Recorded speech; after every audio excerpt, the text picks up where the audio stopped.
The following is a conversation with Jeff Shainline, a scientist at NIST interested in optoelectronic intelligence. We have a deep technical dive into computing hardware that will make Jim Keller proud. I urge you to hop on to this roller coaster ride through neuromorphic computing and superconducting electronics and hold on for dear life. Jeff is a great communicator of technical information, and so it was truly a pleasure to talk to him about some physics and engineering. To support this podcast, please check out our sponsors in the description. As usual, I'll do a few minutes of ads now, no ads in the middle. I try to make these interesting, so hopefully you don't skip. But if you must, please check out the sponsor links in the description. It really is the best way to support the podcast. I use their stuff. I enjoy it. Maybe you will too. This show is brought to you by an amazing new sponsor that I think makes life for businesses easier and better on earth. The sponsor is Stripe. It's an amazing payment platform that has helped thousands of companies of all sizes make processing payments simple and borderless. Stripe has engineered the world's most powerful and easy-to-use APIs so you can get up and running in minutes, not days. They also have a new no-code solution called Payment Links that allow you to sell online by generating a link you can share with your customers to get paid fast, all with no coding required. It was actually a bit surprising to me how difficult it is to get online payments right. And when I first started interacting with Stripe from a user perspective, they just got it right. And they make it super easy for the business too. This is just an incredible company, incredible solution. You should definitely check them out. Whether you're an online or an in-person retailer, software platform, marketplace, or subscriptions business, visit stripe.com. That's stripe.com. This show is also brought to you by Codecademy, the website I highly recommend you go to if you want to learn to code. It doesn't matter if you're totally new or somewhat experienced, there's a course there for you. I recommend you sign up and take their Learn Python 3 course. They say it takes 24 hours to complete, but it is so clear, it is so accessible, even fun, that I think time will just fly by and probably will take less than 25 hours.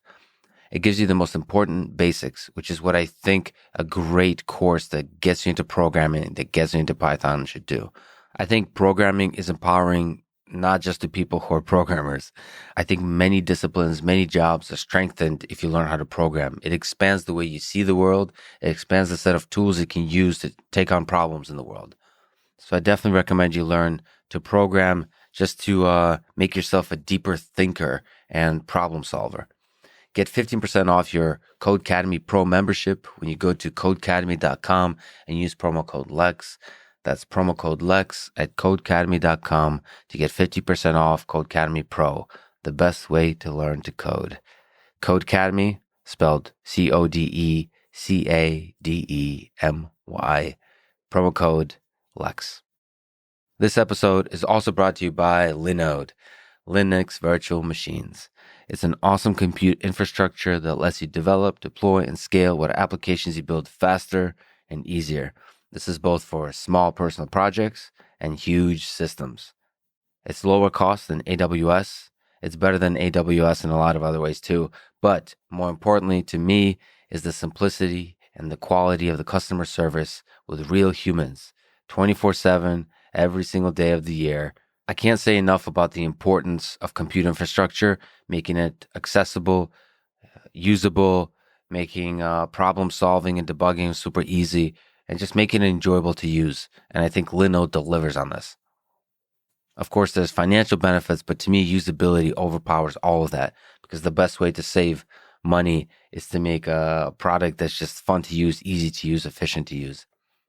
If it runs on Linux, it runs on Linode. Visit linode.com/Lex and click on the Create Free Account button to get started with $100 in free credit. This episode is also brought to you by BetterHelp, spelled H-E-L-P, help. They figure out what you need and match you with a licensed professional therapist in under 48 hours. I've always believed in the power of talk therapy, of exploring your own mind with the help of others, to understand sort of the darker parts of the mind. And I think that exploration in itself can help you grow and can help you deal with things that hold you back. I think there's a lot of ways to do that, but I think you should also consider having professional therapist help as part of the solution, as part of this talk therapy toolkit. And so I recommend BetterHelp because it's easy, private, affordable, and available worldwide. Check them out at betterhelp.com/Lex. That's betterhelp.com/Lex. This is the Lex Friedman Podcast, and here is my conversation with Jeff Shainline.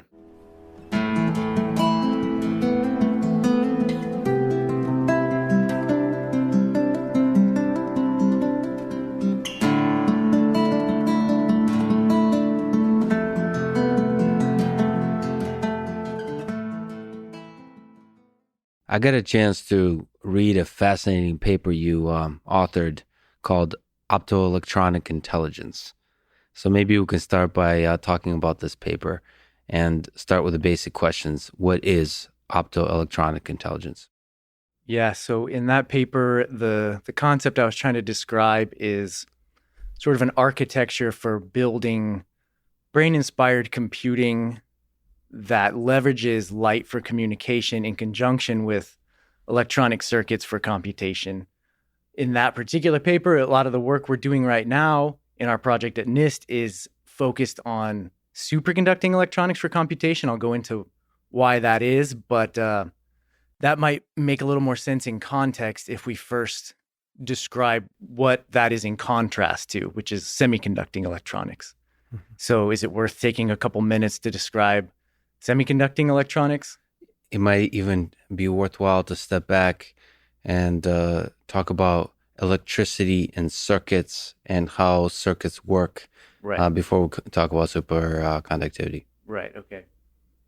How does a computer work, Jeff? Well, I won't go into everything that makes a computer work, but let's talk about the basic building blocks, a transistor. So, and even more basic than that, a semiconductor material, silicon, say. So in silicon is a semiconductor. And what that means is at low temperature, there are no free charges, no free electrons that can move around. So when you talk about electricity, you're talking about predominantly electrons moving to establish electrical currents, and they move under the influence of voltages. So you apply voltages, electrons move around, those can be measured as currents, and you can represent information in that way.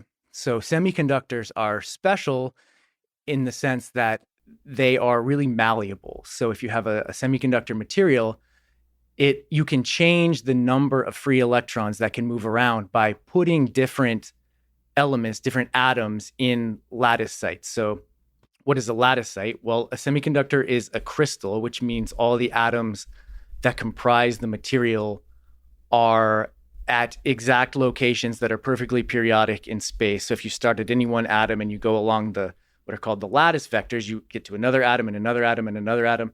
And for high quality devices, it's important that is a perfect crystal with very few defects. But you can intentionally replace a silicon atom with, say, a phosphorus atom, and then you can change the number of free electrons that are in a region of space that has that excess of what are called dopants. So picture a device that has a left terminal and a right terminal, and if you apply a voltage between those two, you can cause electrical current to flow between them. Now we add a third terminal up on top there, and depending on the voltage between the left and right terminal and that third voltage, you can change that current. So what's commonly done in digital electronic circuits is to leave a fixed voltage from left to right, and then change that voltage that's applied at what's called the gate of the transistor. So what you do is you make it to where there's an excess of electrons on the left, excess of electrons on the right, and very few electrons in the middle. And you do this by changing the concentration of different dopants in the lattice spatially.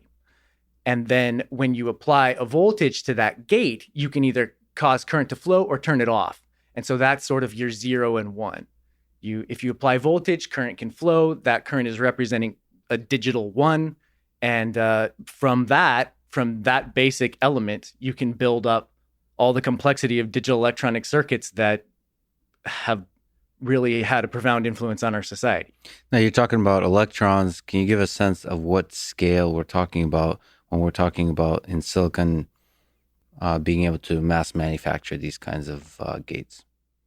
Yeah, so scale in a number of different senses. Well, at the scale of the silicon lattice, the distance between two atoms there is half a nanometer. So people often like to compare these things to the width of a human hair. I think it's some 6 orders of magnitude smaller than the width of a human hair, something on that order.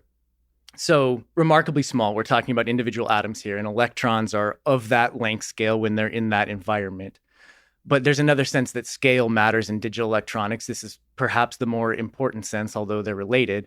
Scale refers to a number of things. It refers to the size of that transistor. So, for example, I said you have a left contact, a right contact, and some space between them where the gate electrode sits. That's called the channel width or the channel length. And what has enabled what we think of as Moore's law, or the continued increased performance in silicon microelectronic circuits, is the ability to make that size, that feature size, ever smaller at a really remarkable pace. I mean, that feature size has decreased consistently every couple of years since the 1960s, and that was what Moore predicted in the 1960s. He thought it would continue for at least 2 more decades, and it's been much longer than that. And so that is why we've been able to fit ever more devices, ever more transistors, ever more computational power on essentially the same size of chip. So a user sits back and does essentially nothing. You're running the same computer program, but those devices are getting smaller, so they get faster, they get more energy efficient, and all of our computing performance just continues to improve. And we don't have to think too hard about what we're doing as, say, a software designer or something like that. I absolutely don't mean to say that there's no innovation in software or the user side of things. Of course there is, but from the hardware perspective, we just have been given this gift of continued performance improvement through this scaling that is ever smaller feature sizes with very similar, say, power consumption. That power consumption has not continued to scale in the most recent decades, but nevertheless, we had a really good run there for a while. And now we're down to gates that are 7 nanometers, which is state of the art right now. Maybe Global Foundries is trying to push it even lower than that. I can't keep up with where the predictions are that it's going to end. But 7 nanometer transistor has just a few tens of atoms along the length of the conduction pathway. So a naive semiconductor device physicist would think you can't go much further than that without some kind of revolution in the way we think about the physics of our devices. Is there something to be said about the mass manufacture of these devices? Right. So that's another thing. So how have we been able to make those transistors smaller and smaller? Well, companies like Intel, Global Foundries, they invest a lot of money in the lithography. So how are these chips actually made? Well, one of the most important steps is this, what's called ion implantation. So you start with sort of a pristine silicon crystal, and then using photolithography, which is a technique where you can pattern different shapes using light, you can define which regions of space you're going to implant with different species of ions that are going to change the local electrical properties right there. So by using ever shorter wavelengths of light and different kinds of optical techniques and different kinds of lithographic techniques, things that go far beyond my knowledge base, you can just simply shrink that feature size down. And you say you're at 7 nanometers. Well, the wavelength of light that's being used is over 100 nanometers. That's already deep in the UV. So how are those minute features patterned? Well, there's an extraordinary amount of innovation that has gone into that, but nevertheless, it stayed very consistent in this ever shrinking feature size. And now the question is, can you make it smaller? And even if you do you still continue to get performance improvements? But that's another kind of scaling where these companies have been able to. So, okay, you picture a chip that has a processor on it. Well, that chip is not made as a chip. It's made on a wafer. Mm-hmm. And using photolithography, you basically print the same pattern on different dies all across the wafer, multiple layers, tens, probably 100 some layers in a mature foundry process. And you do this on ever bigger wafers too. That's another aspect of scaling that's occurred in the last several decades. So now you have this 300 millimeter wafer. It's like as big as a pizza, and it has maybe 1,000 processors on it. And then you dice that up using a saw, and now you can sell these things so cheap because the manufacturing process was so streamlined. I think a technology as revolutionary as silicon microelectronics has to have that kind of manufacturing scalability, which I will just emphasize, I believe is enabled by physics. It's not, I mean, of course there's human ingenuity that goes into it, but at least from my side where I sit, it sure looks like the physics of our universe allows us to produce that. And we've discovered how more so than we've invented it, although of course we have invented it, humans have invented it, but it's almost as if it was there waiting for us to discover it. You mean the entirety of it, or are you specifically talking about the techniques of photolithography, like the optics involved? Or you mean the entirety of the scaling down to the 7 nanometers, that you're able to have electrons not interfere with each other in such a way that you could still have gates?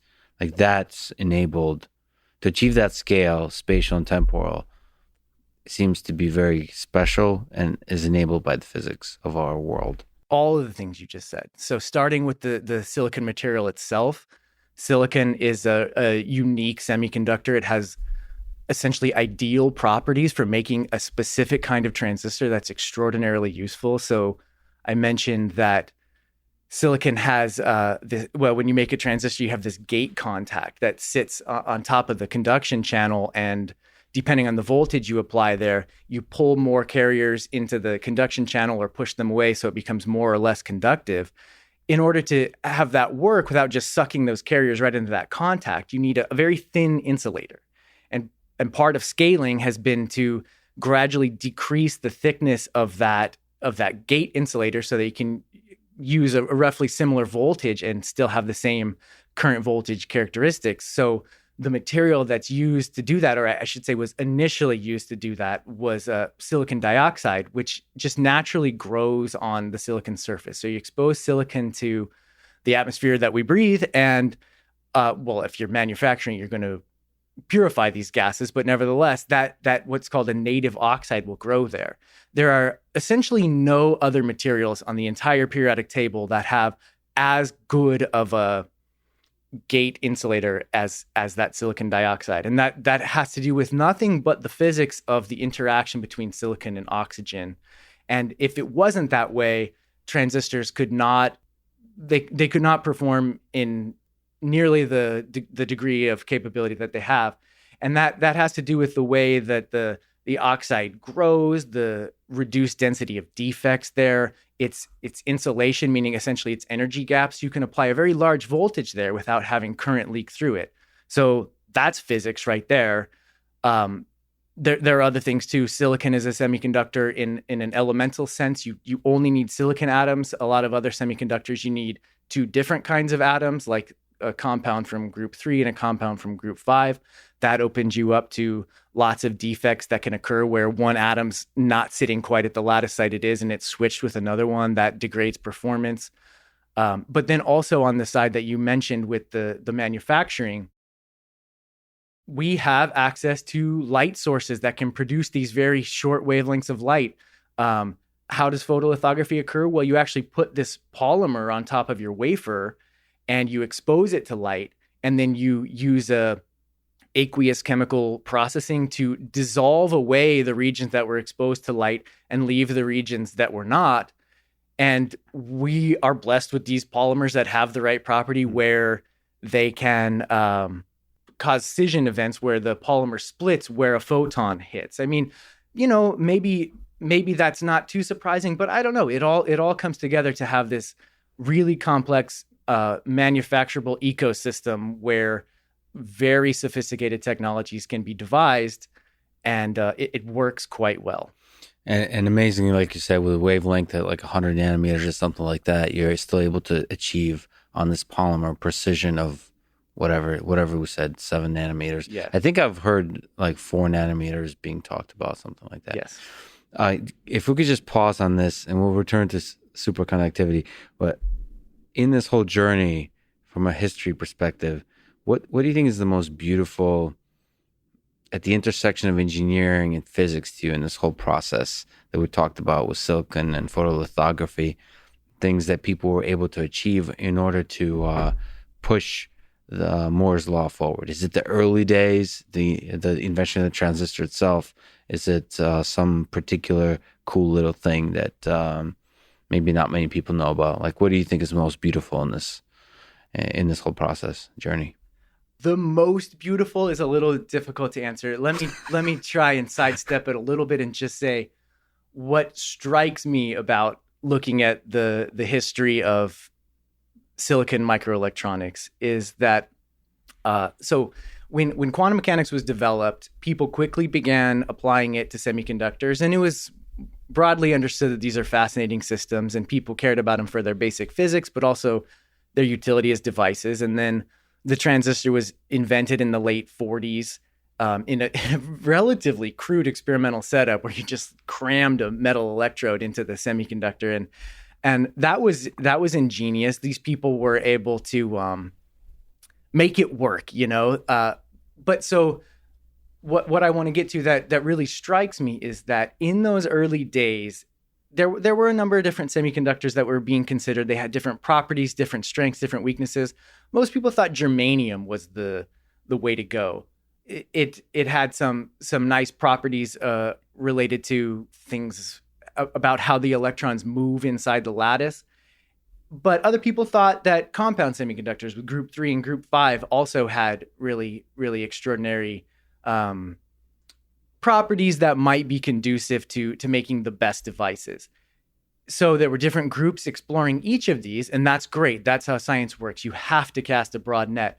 But then what I find striking is why is it that silicon won? Because it's not that germanium is a useless material and it's not present in technology or compound semiconductors. They're both doing exciting and important things, slightly more niche applications, whereas silicon is the semiconductor material for microelectronics, which is the platform for digital computing, which has transformed our world. Mm-hmm. Why did silicon win?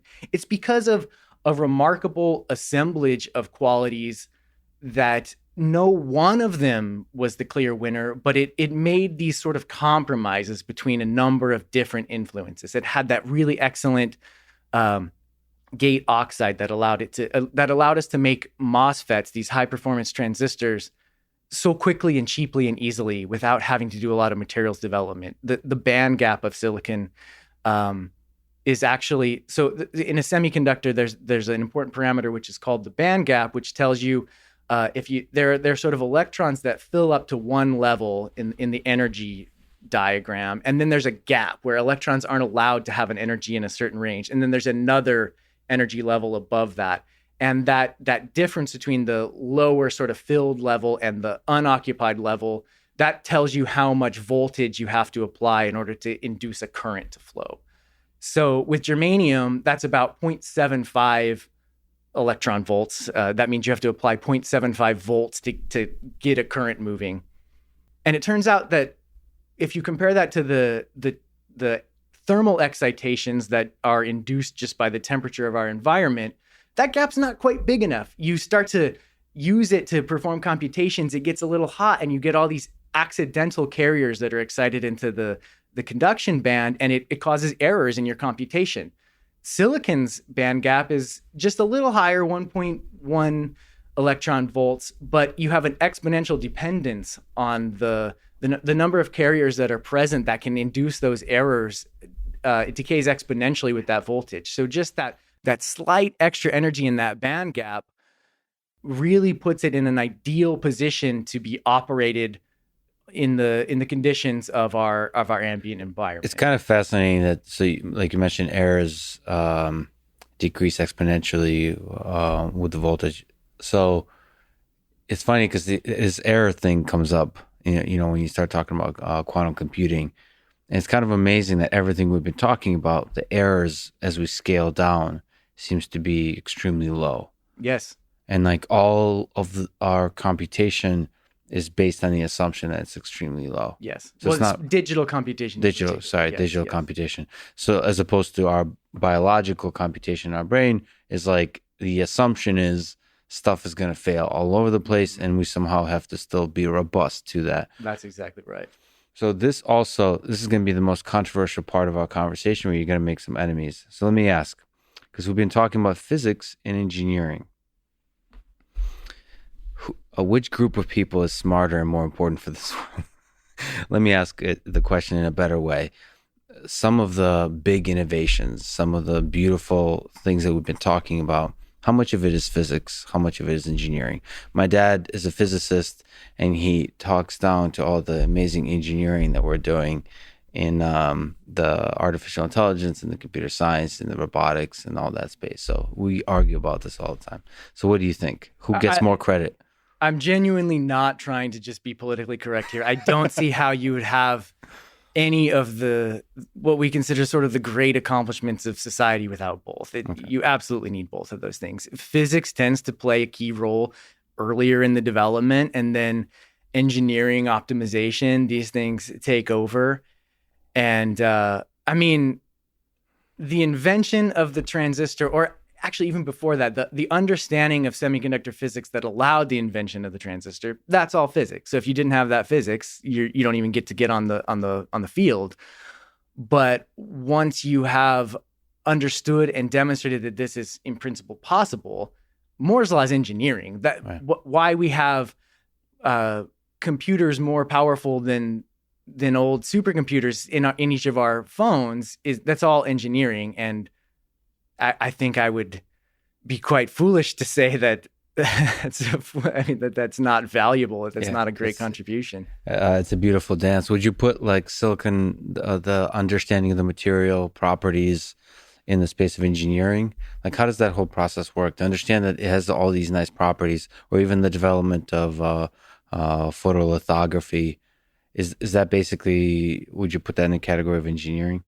No, I would say that it is basic physics, it is applied physics, it's material science, it's X-ray crystallography, it's polymer chemistry, it's everything. I mean, chemistry even is thrown in there. Absolutely, yes. Okay, yes, absolutely. Thing. Just no biology. We can get to biology. Or the biology is in the humans that are engineering the system. So it's all integrated deeply. Okay, so let's return. You mentioned this word superconductivity. So what does that have to do with what we're talking about? Right. Okay. So in a semiconductor, as I tried to describe a second ago, you can sort of induce currents by applying voltages, and those have sort of typical properties that you would expect from some kind of a conductor. Those electrons, they don't just flow perfectly without dissipation. If an electron collides with an imperfection in the lattice or another electron, it's going to slow down, it's going to lose its momentum. So you have to keep applying that voltage in order to keep the current flowing. In a superconductor, something different happens. If you get a current to start flowing, it will continue to flow indefinitely. There's no dissipation. So that's crazy. How does that happen? Well, it happens at low temperature, and this is crucial. It has to be a quite low temperature. And what I'm talking about there, for essentially all of our conversation, I'm going to be talking about conventional superconductors, sometimes called low TC superconductors, low critical temperature superconductors. And so those materials have to be at a temperature around 4 Kelvin. I mean, their critical temperature might be 10 Kelvin, something like that, but you want to operate them at around 4 Kelvin, 4 degrees above absolute zero. And what happens at that temperature, at very low temperatures in certain materials, is that the noise of atoms moving around, the lattice vibrating, electrons colliding with each other, that becomes sufficiently low that the electrons can settle into this very special state. It's sometimes referred to as a macroscopic quantum state, because if I had a piece of superconducting material here, let's say niobium is a very typical superconductor. If I had a block of niobium here and we cooled it below its critical temperature, all of the electrons in that in that superconducting state would be in one coherent quantum state. They would the wave function of that state is described in terms of all of the particles simultaneously, but it extends across macroscopic dimensions, the size of whatever material, the size of whatever block of that material I have sitting here. And the way this occurs is that, we let's try to be a little bit light on the technical details, but essentially the electrons coordinate with each other. They are able to, in this macroscopic quantum state, they're able to sort of, one can quickly take the place of the other. You can't tell electrons apart. They're what's known as identical particles. So if this electron runs into a defect that would otherwise cause it to scatter, it can just sort of almost miraculously avoid that defect because it's not really in that location. It's part of a macroscopic quantum state, and the entire quantum state was not scattered by that defect. So you can get a current that flows without dissipation, and that's called a supercurrent. Mm-hmm. That's sort of just very much scratching the surface of superconductivity. There's very deep and rich physics there, which is probably not the main subject we need to go into right now. But it turns out that when you have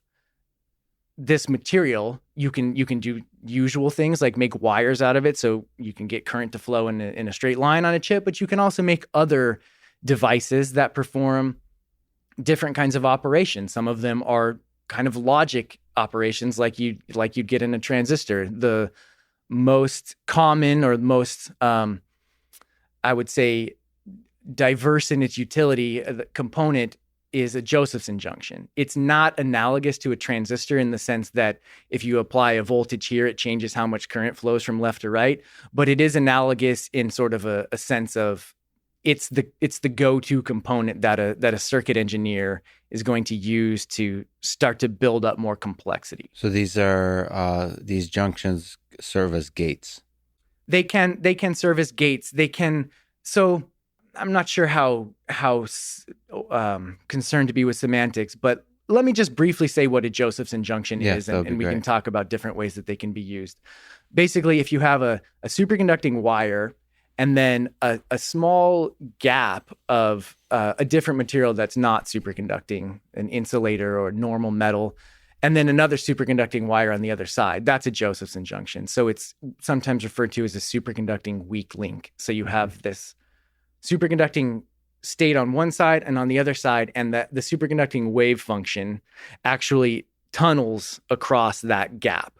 And when you create such a physical entity, it has very unusual current voltage characteristics in that gap. Like weird stuff through happens. The entire circuit. So you can imagine, suppose you had a loop set up that had one of those weak links in the loop. Current would flow in that loop independent, even if you hadn't applied a voltage to it. And that's called the Josephson effect. So the fact that there's this phase difference in the quantum wave function from one side of the tunneling barrier to the other induces current to flow. So how does you change state? Right, exactly. So how do you change state? Now picture if I have a current bias coming down this line of my circuit, and there's a Josephson junction right in the middle of it. And now I make another wire that goes around the Josephson junction. So I have a loop here, a superconducting loop. I can add current to that loop by exceeding the critical current of that Josephson junction. So like any superconducting material, it can carry this supercurrent that I've described, this current that can propagate without dissipation up to a certain level. And if you try and pass more current than that through the material, it's going to become a resistive material, a normal material. So in the Josephson junction, the same thing happens. I can bias it above its critical current, and then what it's going to do, it's going to add a quantized amount of current into that loop. And what I mean by quantized is it's going to come in discrete packets with a well-defined value of current. So in the vernacular of some people working in this community, you would say you pop a fluxon into the loop. So a fluxon... You pop a fluxon into the loop. Yeah. So a Sounds fluxon... like skateboarder talk. I love it. Okay. Sorry, go ahead. A fluxon is one of these quantized amounts of current that you can add to a loop. And this is a cartoon picture, but I think it's sufficient for our purposes. So which, maybe it's useful to say, what is the speed at which these discrete packets of current travel? Because we'll be talking about light a little bit. It seems like the speed is important. The speed is important. That's an excellent question. Sometimes I wonder how you became so astute. But so this Matrix 4 is coming out, so maybe that's related. I'm not sure. I'm dressed for the job. I was trying to get to become an extra on Matrix 4. It didn't work out. Anyway, so what's the speed of these packets? You'll have to find another gig.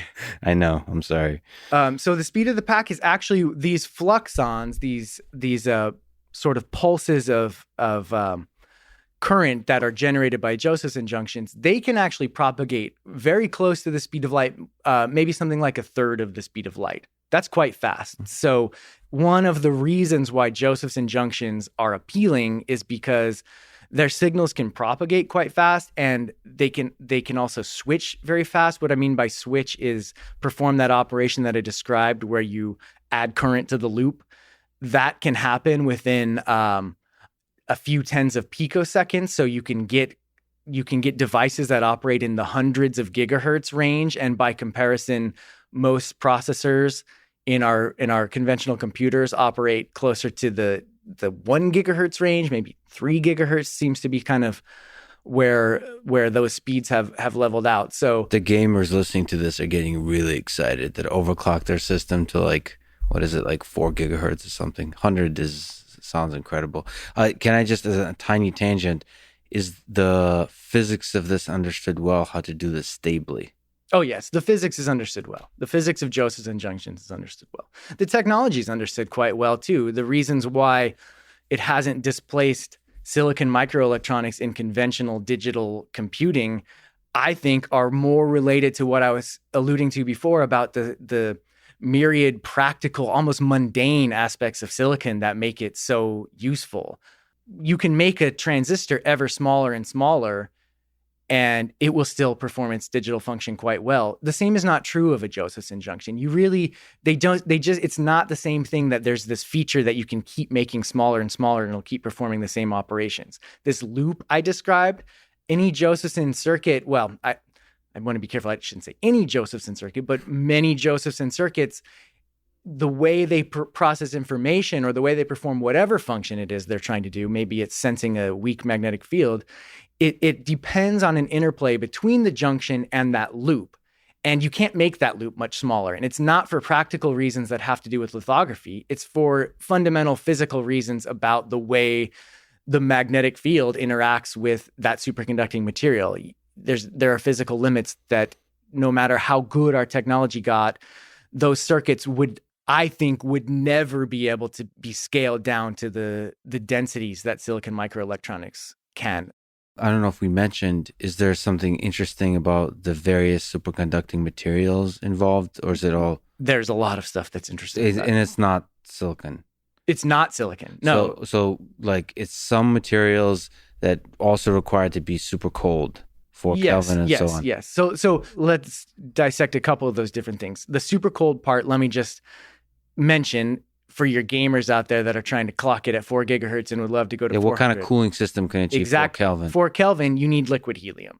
And so liquid helium is expensive, it's inconvenient. You need a cryostat that sits there, and the energy consumption of that cryostat is impracticable it's not going in your cell phone. Right. You can picture holding your cell phone like this, and then something the size of, a keg of beer or something on your back to cool it. Like, that makes no sense. Yeah. So if you're trying to make this in consumer devices, electronics that are ubiquitous across society, superconductors are not in the race for that. For now. But you're saying, so we're, just to frame the conversation, maybe the thing we're focused on is computing systems that serve as servers, like large systems. Yes, large systems. So then you can contrast what's going on in your cell phone with what's going on at one of the supercomputers.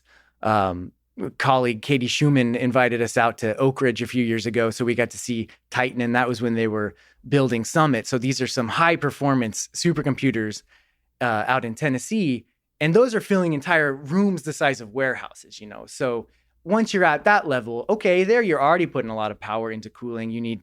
Cooling is part of your engineering task that you have to deal with.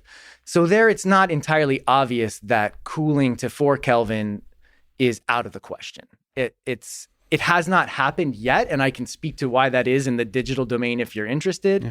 I think it's not going to happen. I don't think superconductors are going to replace semiconductors for digital computation.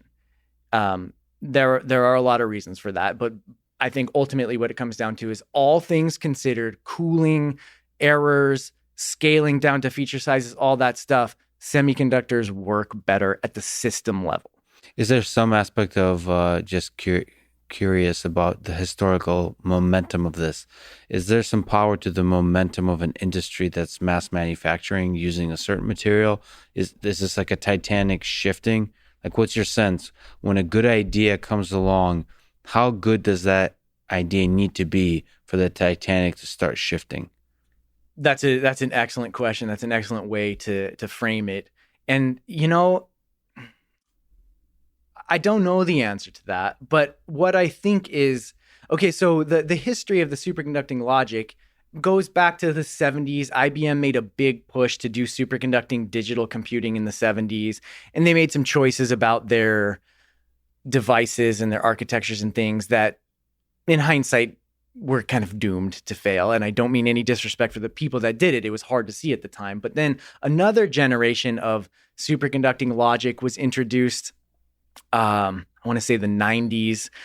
Someone named Likarev and Semenov, they proposed an entire family of circuits based on Josephson junctions that are doing digital computing based on logic gates and or not, these kinds of things. And they showed how it could go hundreds of times faster than silicon microelectronics. And it's extremely exciting. I wasn't working in the field at that time, but later when I went back and read the literature, I was just like, wow, this is so awesome. And so you might think, well, the reason why it didn't displace silicon is because silicon already had so much momentum at that time. But that was the 90s. Silicon kept that momentum because it had this simple way to keep getting better. You just make features smaller and smaller. So, you know, it would have to be, I don't think it would have to be that much better than silicon to displace it. But the problem is it's just not better than silicon. Mm-hmm. It might be better than silicon in one metric, speed of a switching operation or power consumption of a switching operation.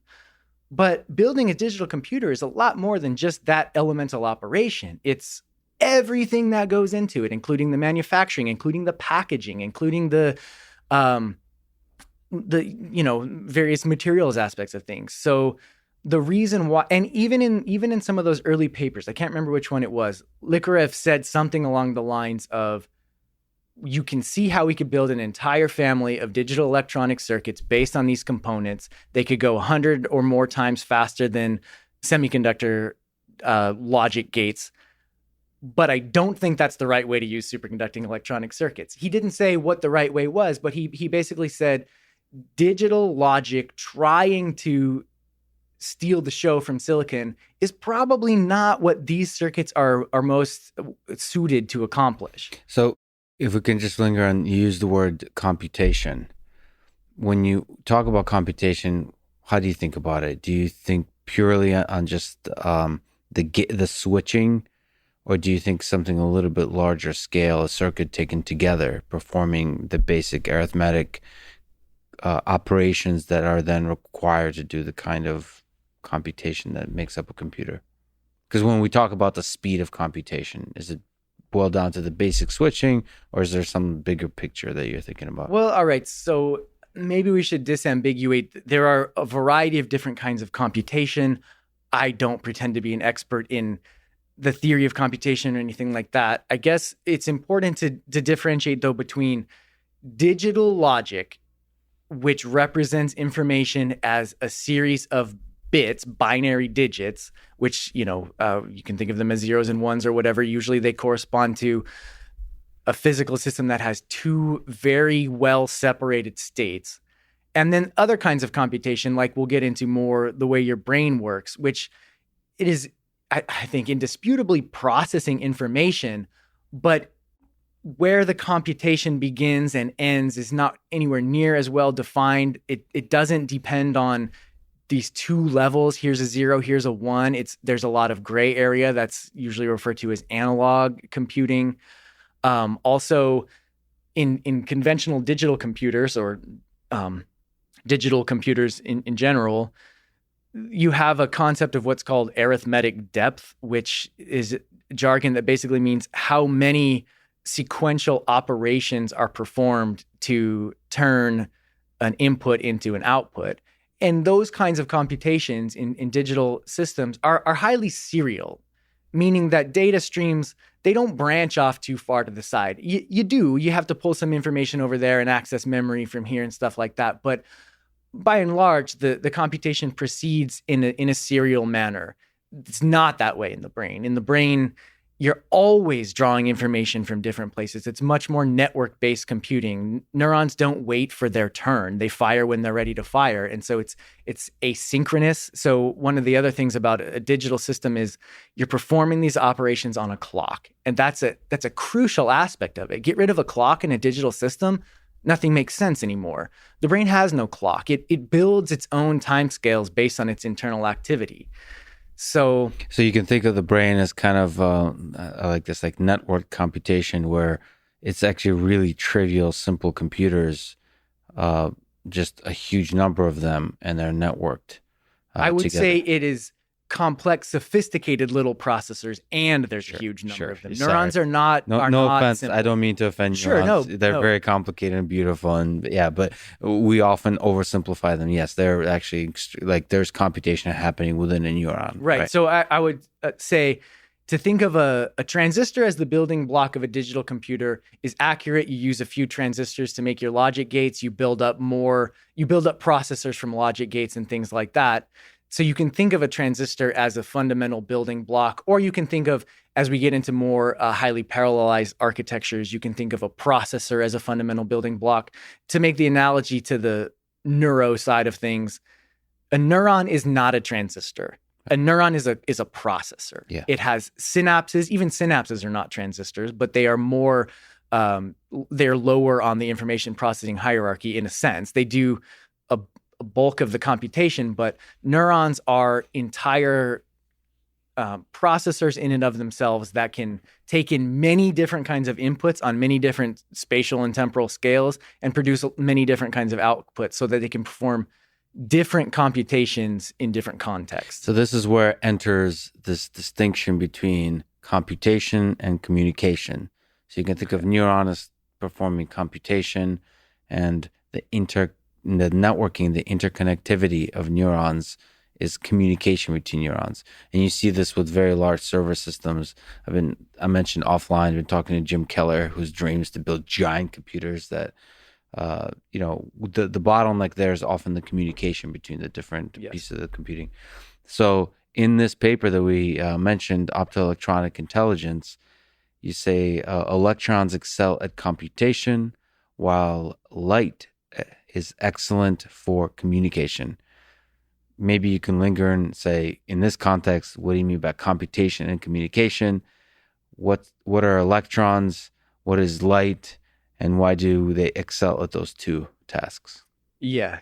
Just to first speak to computation versus communication, I would say computation is essentially taking in some information, performing operations on that information, and producing new, hopefully more useful information. So for example, imagine you have a picture in front of you and there is a key in it, and that's what you're looking for whatever reason. You want to find the key. We all want to find the key. So the input is that entire picture, and the output might be the coordinates where the key is. So you've reduced the total amount of information you have, but you found the useful information for you in that present moment. That's the useful information. And you think about this computation as like controlled, synchronous, sequential. Not necessarily. It could be. That could be how your system is performing the computation, or it could be asynchronous. There are lots of ways to find the key. Okay.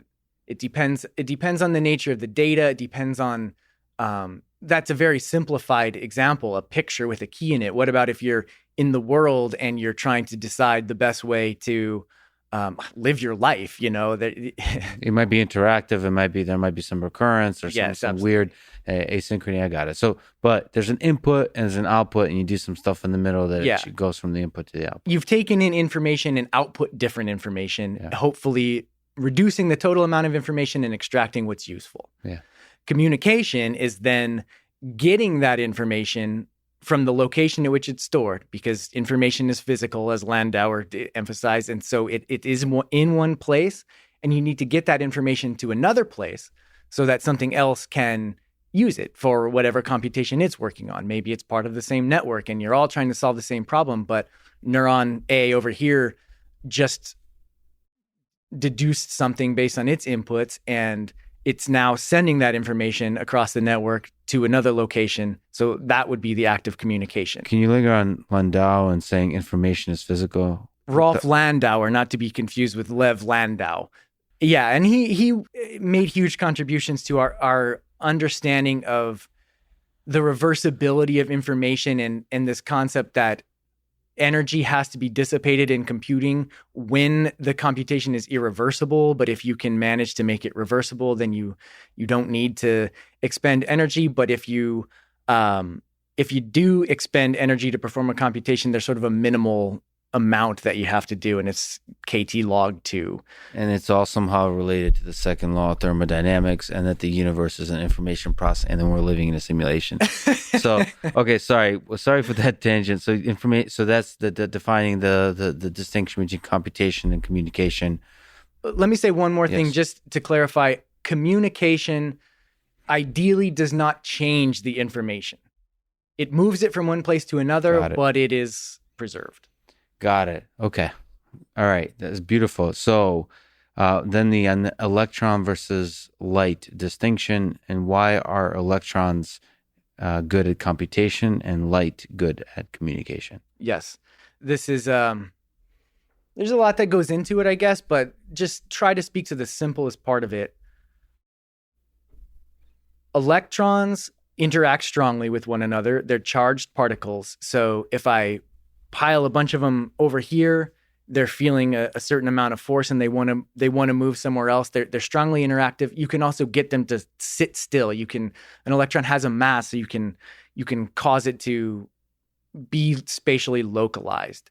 So for computation, that's useful because now I can make these little devices that put a bunch of electrons over here, and then I change the state of a gate like I've been describing, put a different voltage on this gate, and now I move the electrons over here. Now they're sitting somewhere else. I have a physical mechanism with which I can represent information. It's spatially localized, and I have knobs that I can adjust to change where those electrons are or what they're doing.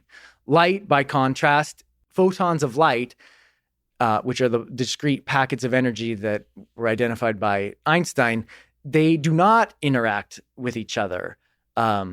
Especially at low light levels. If you're in a medium and you have a bright high light level, you can get them to interact with each other through the interaction with that medium that they're in. But that's a little bit more exotic. And for the purposes of this conversation, we can assume that photons don't interact with each other. So if you have a bunch of them all propagating in the same direction, they don't interfere with each other. Mm-hmm. If I want to send if I have a communication channel and I put one more photon on it, it doesn't screw up what those other ones, it doesn't change what those other ones were doing at all. Mm. So that's really useful for communication because that means you can sort of allow a lot of these photons to flow without disruption of each other, and they can branch really easily and things like that. But it's not good for computation because it's very hard for this packet of light to change what this packet of light is doing. They pass right through each other. So in computation, you want to change information, and if photons don't interact with each other, it's difficult to get them to change the information represented by the others. So that's the fundamental difference. Is there also something about the way they travel through different materials, or is that just a particular engineering? No, it's not. That's deep physics, I think. So this gets back to electrons interact with each other and photons don't. So say I'm trying to get a packet of information from me to you, and we have a wire going between us. In order for me to send electrons across that wire, I first have to raise the voltage on my end of the wire, and that means putting a bunch of charges on it. And then that charge packet has to propagate along the wire, and it has to get all the way over to you. That wire is going to have something that's called capacitance, which basically tells you how much charge you need to put on the wire in order to raise the voltage on it. And the capacitance is going to be proportional to the length of the wire. So the longer the length of the wire is, the more charge I have to put on it. And the energy required to charge up that line and move those electrons to you is also proportional to the capacitance and goes as the voltage squared. So you get this huge penalty if you want to send electrons across a wire over appreciable distances. So distance is an important thing here when you're doing communication. Distance is an important thing. So is the number of connections I'm trying to make. Right. Me to you, okay, one, that's not so bad. If I want to now send it to 10,000 other friends, then all of those wires are adding tons of extra capacitance. Now, not only does it take forever to put the charge on that wire and raise the voltage on all those lines, but it takes a ton of power.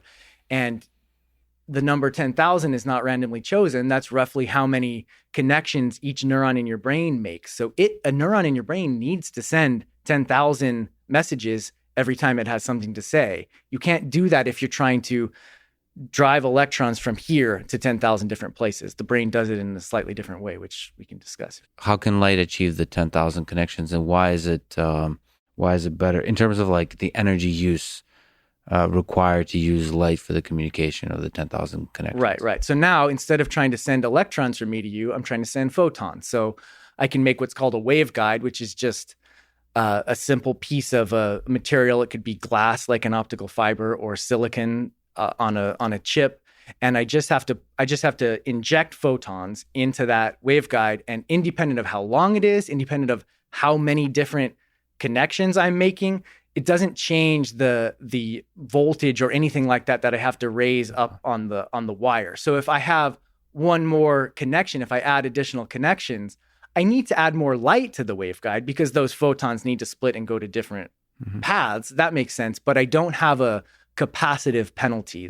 Sometimes these are called wiring parasitics. There are no parasitics associated with light in that same sense. So, well, this might be a dumb question, but how do I catch a photon on the other end? Is it material? Is it the polymer stuff you were talking about for a different application for photolithography? Like, how do you catch a photon?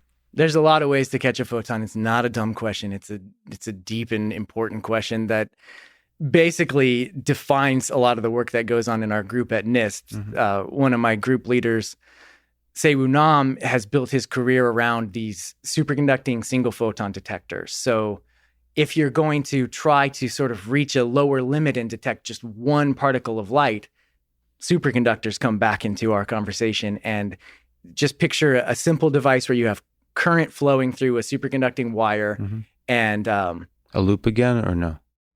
Let's say, yes, you have a loop. So you have a superconducting wire that goes straight down like this. And on your loop branch, you have a little ammeter, something that measures current. There's a resistor up there too.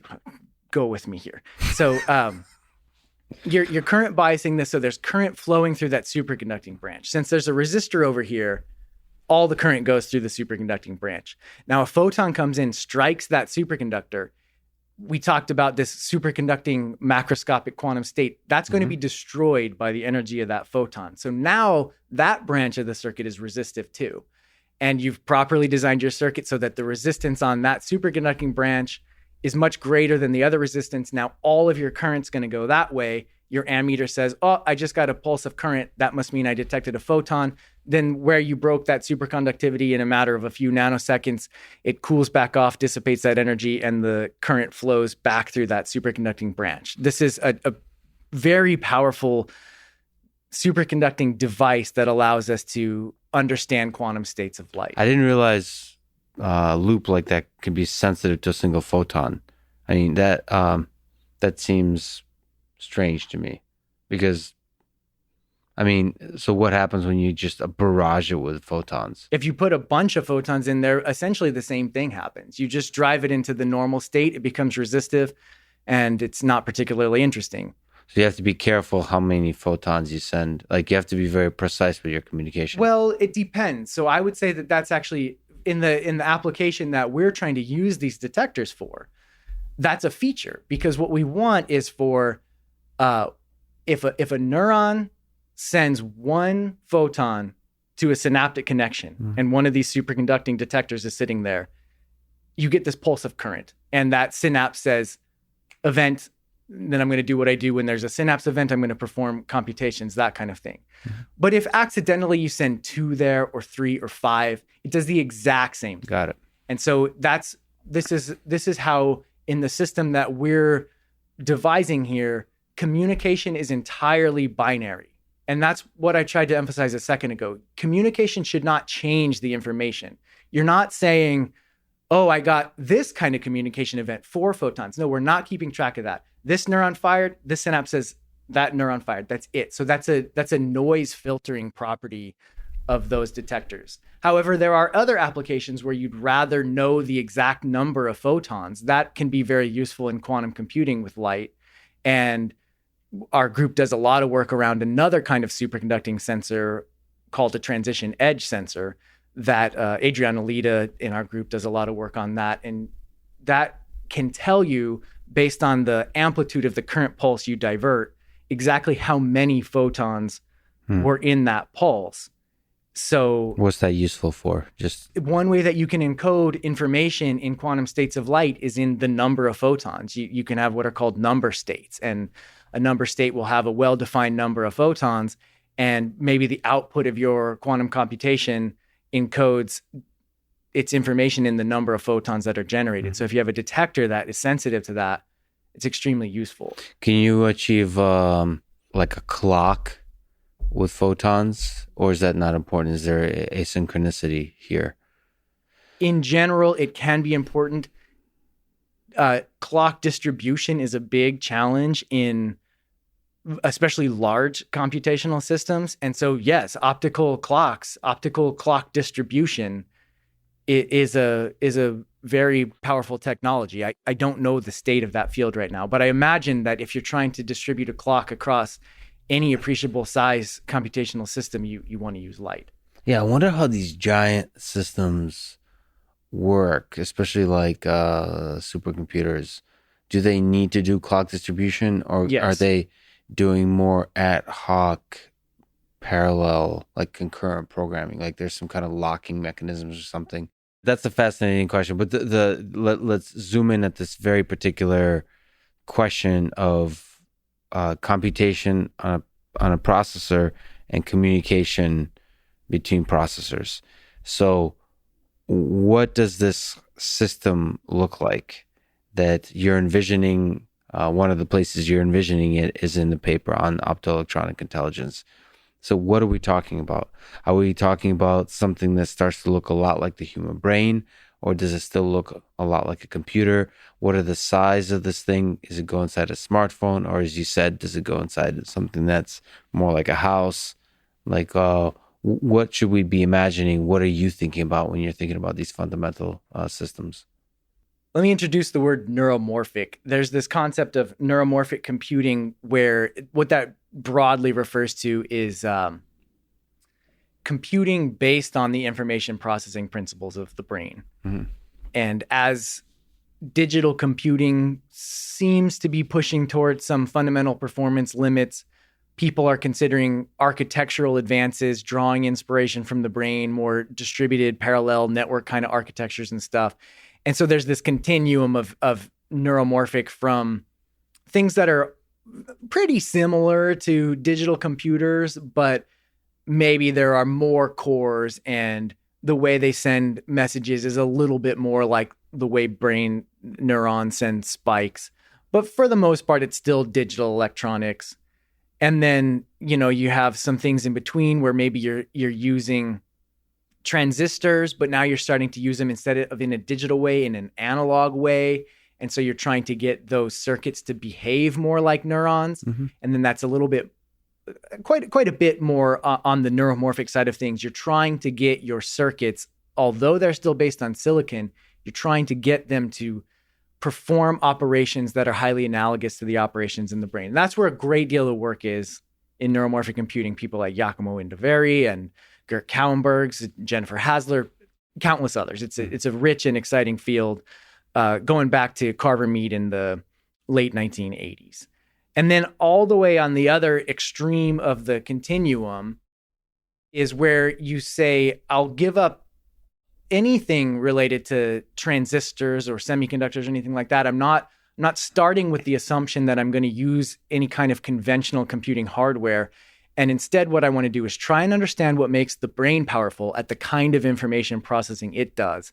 And I want to think from first principles about what hardware is best going to enable us to capture those information processing principles in an artificial system.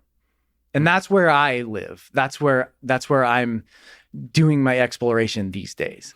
So what are the first principles of brain-like computation and communication? Right. Yeah, this is so important, and I'm glad we booked 14 hours for this because I only have 13. I'm sorry. Okay, so the brain is notoriously complicated, and I think that's an important part of why it can do what it does. But okay, let me try to break it down. Starting with the devices, neurons, as I said before, they're sophisticated devices in and of themselves, and synapses are too. They can change their state based on the activity, so they adapt over time. That's crucial to the way the brain works. They don't just adapt on one time scale; they can adapt on myriad time scales, from the spacing between pulses, the spacing between spikes that come from neurons, all the way to the age of the organism. Also relevant, perhaps, I think the most important thing that's guided my thinking is the network structure of the brain. So, which can also be adjusted on different scales. Absolutely, yes. So you're making you're changing the strength of contacts. You're changing the spatial distribution of them. Although spatial distribution doesn't change that much once you're a mature organism, but that network structure is really crucial. So let me dwell on that for a second. You can't talk about the brain without emphasizing that most of the neurons in the neocortex or the prefrontal cortex, the part of the brain that we think is most responsible for high-level reasoning and things like that, those neurons make thousands of connections. So you have this network that is highly interconnected. And I think it's safe to say that one of the primary reasons that they make so many different connections is that allows information to be communicated very rapidly from any spot in the network to any other spot in the network. So that's a sort of spatial aspect of it. You can quantify this in terms of concepts that are related to fractals and scale invariance, which I think is a very beautiful concept. So what I mean by that is kind of no matter what spatial scale you're looking at in the brain, within certain bounds, you see the same general statistical pattern. So if I draw a box around some region of my cortex, most of the connections that those neurons within that box make are going to be within the box to each other in their local neighborhood. And that's sort of called clustering, loosely speaking. But a non-negligible fraction is going to go outside of that box. And then if I draw a bigger box, the pattern is going to be exactly the same. So you have this scale invariance, and you also have a non-vanishing probability of a neuron making a connection very far away. So suppose you want to plot the probability of a neuron making a connection as a function of distance. If that were an exponential function, it would go e to the minus radius over some characteristic radius, and it would drop off up to some certain radius. The probability would be reasonably close to 1, and then beyond that characteristic length R0, it would drop off sharply. And so that would mean that the neurons in your brain are really localized, and that's not what we observe. Instead, what you see is that the probability of making a longer distance connection, it does drop off, but it drops off as a power law. So the probability that you're going to have a connection at some radius r goes as r to the minus some power. And that's what we see with forces in nature, like the electromagnetic force between two particles or gravity goes as 1 over the radius squared. So you can see this in fractals. I love that there's like a fractal dynamics to the brain, that if you zoom out, you draw the box and you increase that box by certain step sizes, you're going to see the same statistics. I think that's probably very important to the way the brain processes information. It's not just in the spatial domain, it's also in the temporal domain. And what I mean by that is that's incredible that this emerged through the evolutionary process that potentially somehow connected to the way the physics of the universe works. I couldn't agree more. That it's a deep and fascinating subject that I hope to be able to spend the rest of my life studying. You think you need to understand this fractal nature in order to understand intelligence and computation? I do think so. I think they are deeply intertwined. Yes, I think power laws are right at the heart of it. So just to push that one through, the same thing happens in the temporal domain. So suppose you had, suppose your neurons in your brain were always oscillating at the same frequency. Then the probability of finding a neuron oscillating as a function of frequency would be this narrowly peaked function around that certain characteristic frequency. That's not at all what we see. The probability of finding neurons oscillating or pulsing, producing spikes at a certain frequency is again a power law, which means there's no defined scale of the temporal activity in the brain. It's at what speed do your thoughts occur? Well, there's a fastest speed they can occur, and that is limited by communication and other things, but there's not a characteristic scale. We have thoughts on all temporal scales from, a few tens of milliseconds, which is physiologically limited by our devices. Compare that to tens of picoseconds that I talked about in superconductors, all the way up to the lifetime of the organism. You can still think about things that happened to you when you were a kid. Well, if you want to be really trippy, then across multiple organisms in the entirety of human civilization, you have thoughts that span organisms, right? Yes. Taking it to that level, yes. If you're willing to see the entirety of the human species as a single organism with a collective intelligence, then that too on a spatial and temporal scale, there's thoughts occurring. And then if you look at not just the human species, but the entirety of life on Earth as an organism with thoughts that are occurring, that are greater and greater sophisticated thoughts, there's a different spatial and temporal scale there. This is getting very suspicious. Wait, hold on though. Before we're done, I just want to tie the bow and say that the spatial and temporal aspects are intimately interrelated with each other. So activity between neurons that are very close to each other is more likely to happen on this faster time scale, and information is going to propagate and encompass more of the brain. More of your cortices, different modules in the brain, are going to be engaged in information processing on longer time scales. So there's this concept of information integration where most neurons are specialized. Any given neuron or any cluster of neuron has its specific purpose, but they're also very much integrated. So you have neurons that specialize but share their information. And so that happens through these fractal nested oscillations that occur across spatial and temporal scales. I think capturing those dynamics in hardware, to me, that's the goal of neuromorphic computing. So does it need to look... So first of all, that's fascinating. We've stated some clear principles here.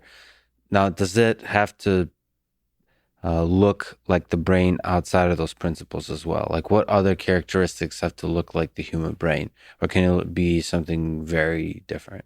Well, it depends on what you're trying to use it for. And so I think a lot of the community asks that question a lot. What are you going to do with it? And I completely get it. I think that's a very important question. And it's also sometimes not the most helpful question. What if what you want to do with it is study it? What if you just want to see what do you have to build into your hardware in order to observe these dynamical principles? So, and also I ask myself that question every day, and I'm not sure I'm able to answer that. So like, what are you going to do with this particular neuromorphic machine? Right. So suppose what we're trying to do with it is build something that thinks. We're not trying to get it to make us any money or drive a car. Maybe we'll be able to do that, but that's not our goal. Our goal is to see if we can get the same types of behaviors that we observe in our own brain. And by behaviors in this sense, what I mean, the behaviors of the components, the neurons, the network, that kind of stuff. I think there's another element that I didn't really hit on that that you also have to build into this, and those are architectural principles. They have to do with the hierarchical modular construction of the network. And without getting too lost in jargon, the main point that I think is relevant there, let me try and illustrate it with a cartoon picture of the architecture of the brain. So in the brain, you have the cortex, which is sort of this outer sheet. It's actually it's a layered structure. If you could take it out of your brain, you could unroll it on the table and it would be about the size of a pizza sitting there. Mm-hmm. And that's a module.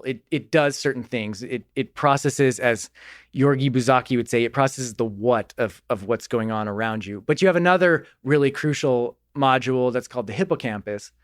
And that network is structured entirely differently. First of all, this cortex that I described, 10 billion neurons in there. So numbers matter here.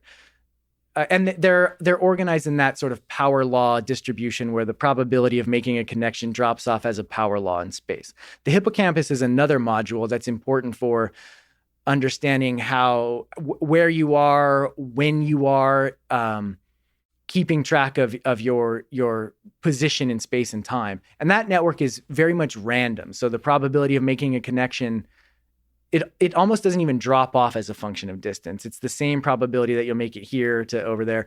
But there are only about 100 million neurons there. So you can have that huge, densely connected module because it's not so big. And the neocortex, or the cortex, and the hippocampus, they talk to each other constantly. And that communication is largely facilitated by what's called the thalamus. I'm not a neuroscientist here. Mm-hmm. I'm trying to do my best to recite things. Cartoon picture of the brain. I got you. Yeah, something like that. So this thalamus is coordinating the activity between the neocortex and the hippocampus and making sure that they talk to each other at the right time and send messages that will be useful to one another. So this all taken together is called the thalamocortical complex. Mm-hmm.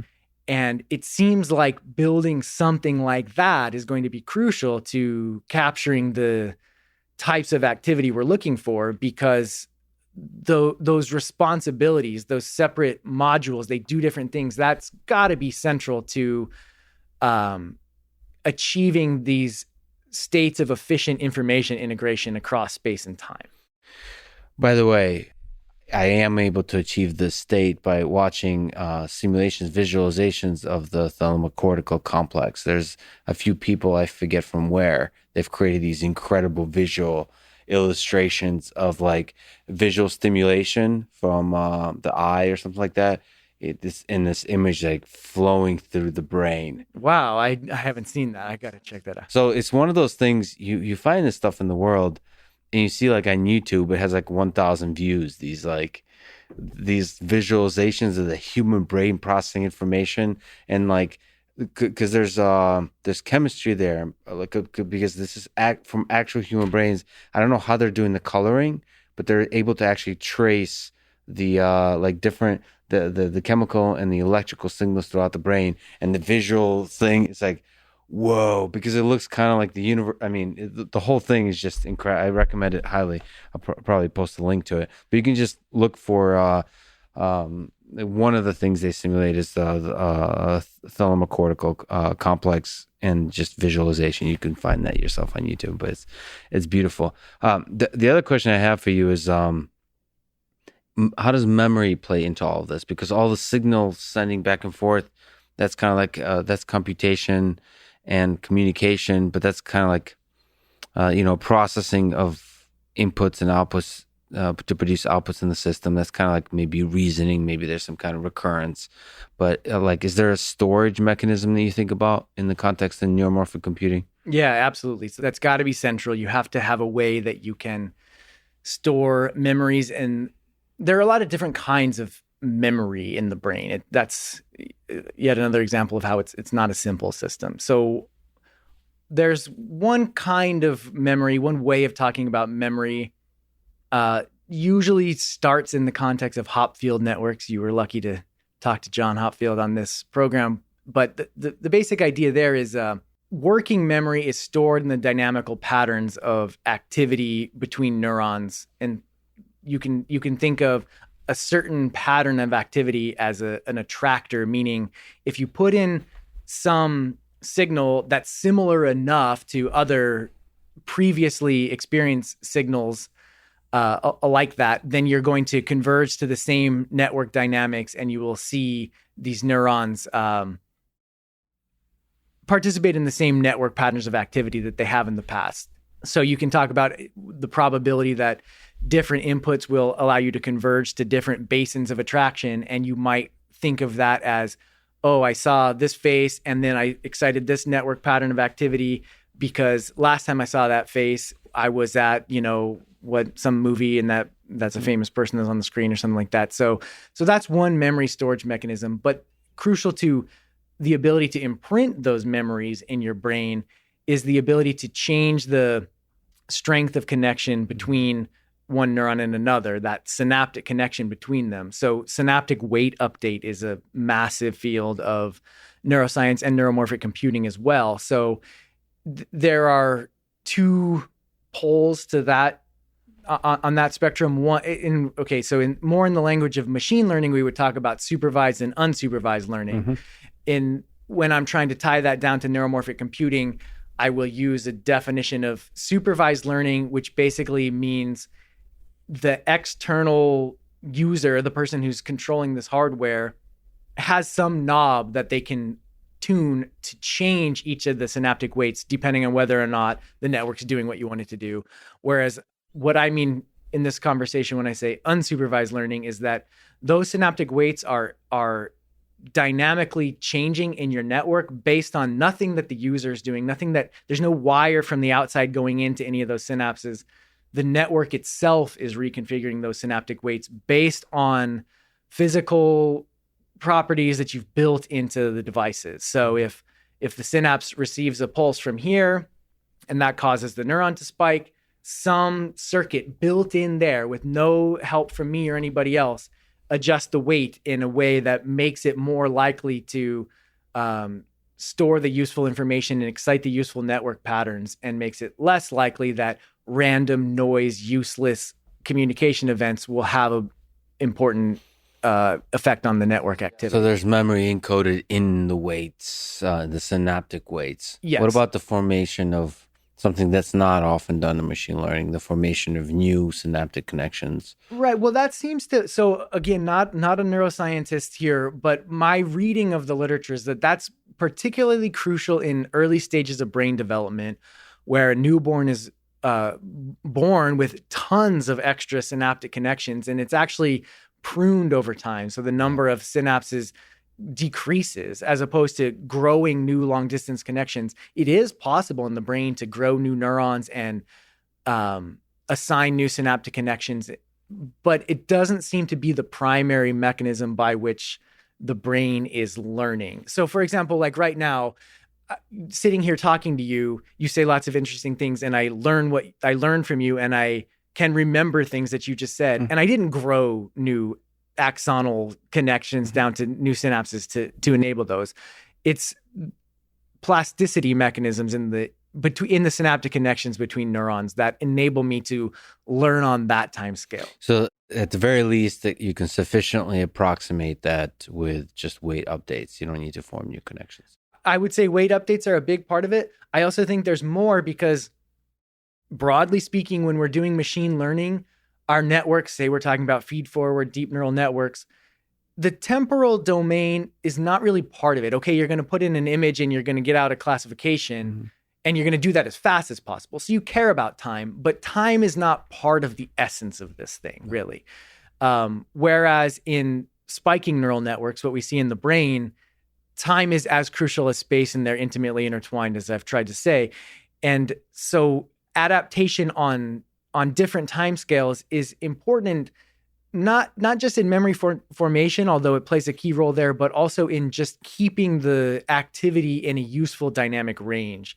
So you have other plasticity mechanisms, not just weight update, or at least not on the time scale of many action potentials, but even on the shorter time scale. So a synapse can become much less efficacious. It can transmit a weaker signal after the second, third, fourth. That can second, third, fourth action potential to occur in a sequence. So that's what's called short-term synaptic plasticity, which is a form of learning. You're learning that I'm getting too much stimulus from looking at something bright right now, so I need to tone that down, There's also another really important mechanism in learning. It's called metaplasticity. What that seems to be is a way that you change not the weights themselves, but the rate at which the weights change. So when I am in, say, a lecture hall and this is a potentially terrible cartoon example, but let's say I'm in a lecture hall and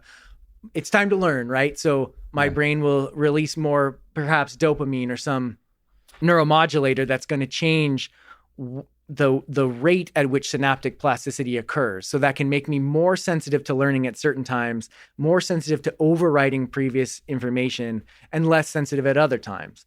And finally, as long as I'm rattling off the list, I think another concept that falls in the category of learning or memory adaptation is homeostasis or homeostatic adaptation, where neurons have the ability to control their firing rate. So if one neuron is just like blasting way too much, it will naturally tone itself down. Its threshold will adjust so that it stays in a useful dynamical range. And we see that that's captured in deep neural networks, where you don't just change the synaptic weights, but you can also move the thresholds of simple neurons in those models. And so to achieve the spiking neural networks, you want to implement the first principles that you mentioned of the temporal and the spatial fractal dynamics here. So you can communicate locally, you can communicate across much greater distances and do the same thing in space and do the same thing in time. Now, you have like a chapter called Superconducting Hardware for Neuromorphic Computing. So what are some ideas that integrate some of the things we've been talking about in terms of the first principles of neuromorphic computing and the ideas that you outline in optoelectronic intelligence? Yeah. So let me start, I guess, on the communication side of things, because that's what led us down this track in the first place. By us, I'm talking about my team of colleagues at NIST, Saeed Khan, Bryce Primavera, Sonia Buckley, Jeff Childs, Adam McCon, to name Alex Tate, to name a few, our group leaders, Sewu Nam and Rich Mirren.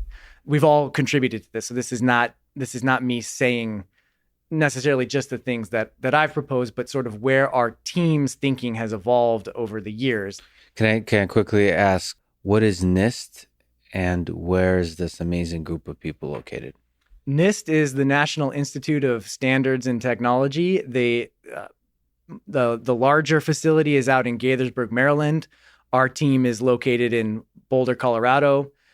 NIST is a federal agency under the Department of Commerce. We do a lot with, by we, I mean other people at NIST, we do a lot with standards, making sure that we understand the system of units, international system of units, precision measurements. There's a lot going on in electrical engineering, material science. And it's historic. I mean, it's one of those, it's like MIT or something like that. It has a reputation over many decades of just being this really a place where there's a lot of brilliant people have done a lot of amazing things. But in terms of the people in your team, in this team of people involved in the concept we're talking about now, I'm just curious, what kind of disciplines are we talking about? What is it? Mostly physicists and electrical engineers, some material scientists. But I would say, I think physicists and electrical engineers. My background is in photonics, the use of light for technology. So coming from there, I tend to have found colleagues that are more from that background, although Adam McCon, more of a superconducting electronics background. We need a diversity of folks. This project is sort of cross-disciplinary. I would love to be working more with neuroscientists and things, but we haven't reached that scale yet. But yeah, but you're focused on the hardware side, which requires all the disciplines that you mentioned. Yes, and then of course neuroscience may be a source of inspiration for some of the long-term vision. I would actually call it more than inspiration. I would call it sort of a roadmap. We're not trying to build exactly the brain, but I don't think it's enough to just say, oh, neurons kind of work like that. Let's kind of do that thing. I mean, Right. we're very much following the concepts that the cognitive sciences have laid out for us, which I believe is a really robust roadmap. I mean, just on a little bit of a tangent, it's often stated that we just don't understand the brain, and so it's really hard to replicate it because we just don't know what's going on there.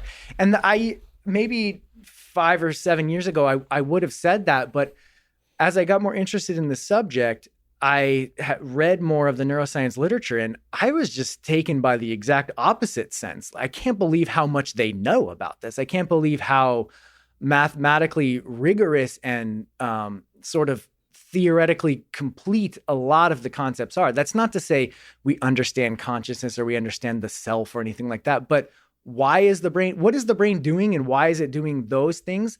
Neuroscientists have a lot of answers to those questions. So there's a lot, if you're a hardware designer that just wants to get going, it's pretty clear which direction to go in, I think. Okay. So I love the optimism behind that. But in the implementation of these systems that uses superconductivity, how do you make it happen? So to me, it starts with thinking about the communication network. You know for sure that the ability of each neuron to communicate to many thousands of colleagues across the network is indispensable. I take that as a core principle of my architecture, my thinking on the subject. So coming from a background in photonics, it was very natural to say, okay, we're going to use light for communication. Just in case listeners may not know, light is often used in communication. I mean, if you think about radio, that's light. It's long wavelengths, but it's electromagnetic radiation. It's the same physical phenomenon obeying exactly the same Maxwell's equations. And then all the way down to fiber optics. Now you're using visible or near infrared wavelengths of light, but the way you send messages across the ocean is now contemporary over optical fibers. So using light for communication is not a stretch. It makes perfect sense. So you might ask, well, why don't you use light for communication in a conventional microchip? And the answer to that is, I believe, physical. If we had a light source on a silicon chip that was as simple as a transistor, there would not be a processor in the world that didn't use light for communication, at least above some distance. How many light sources are needed? Oh, you need a light source at every single point. A light source per neuron. Per neuron, per little. But then if you could have a really small and nice light source, your definition of neuron could be flexible. Could be, yes.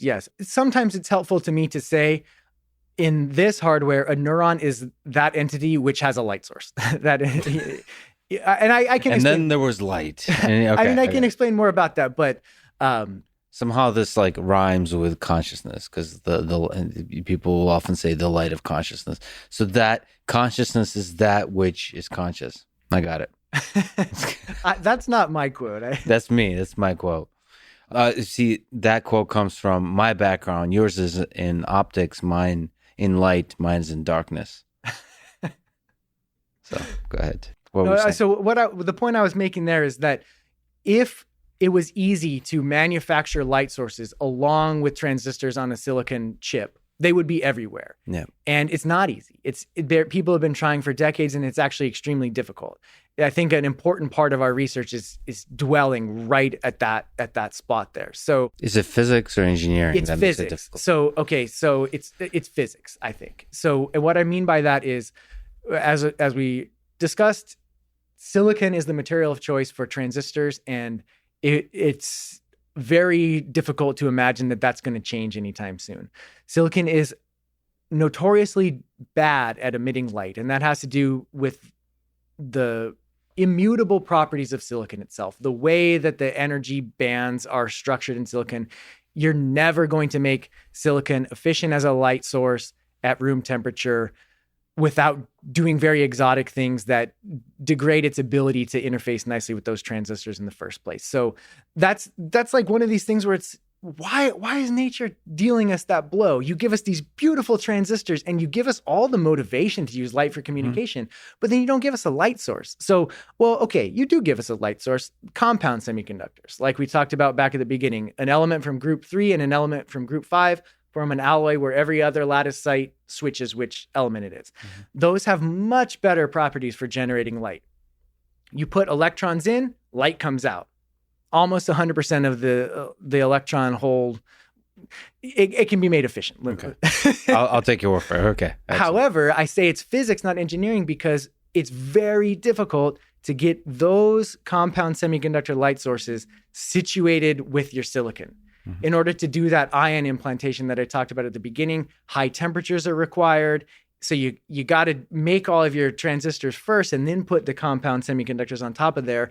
You can't grow them afterwards because that requires high temperature. It screws up all your transistors. You try and stick them on there. They don't have the same lattice constant. The spacing between atoms is different enough that it just doesn't work. So nature does not seem to be telling us that, hey, go ahead and combine light sources with your digital switches for conventional digital computing. And conventional digital computing will often require smaller scale, I guess, in terms of like a smartphone.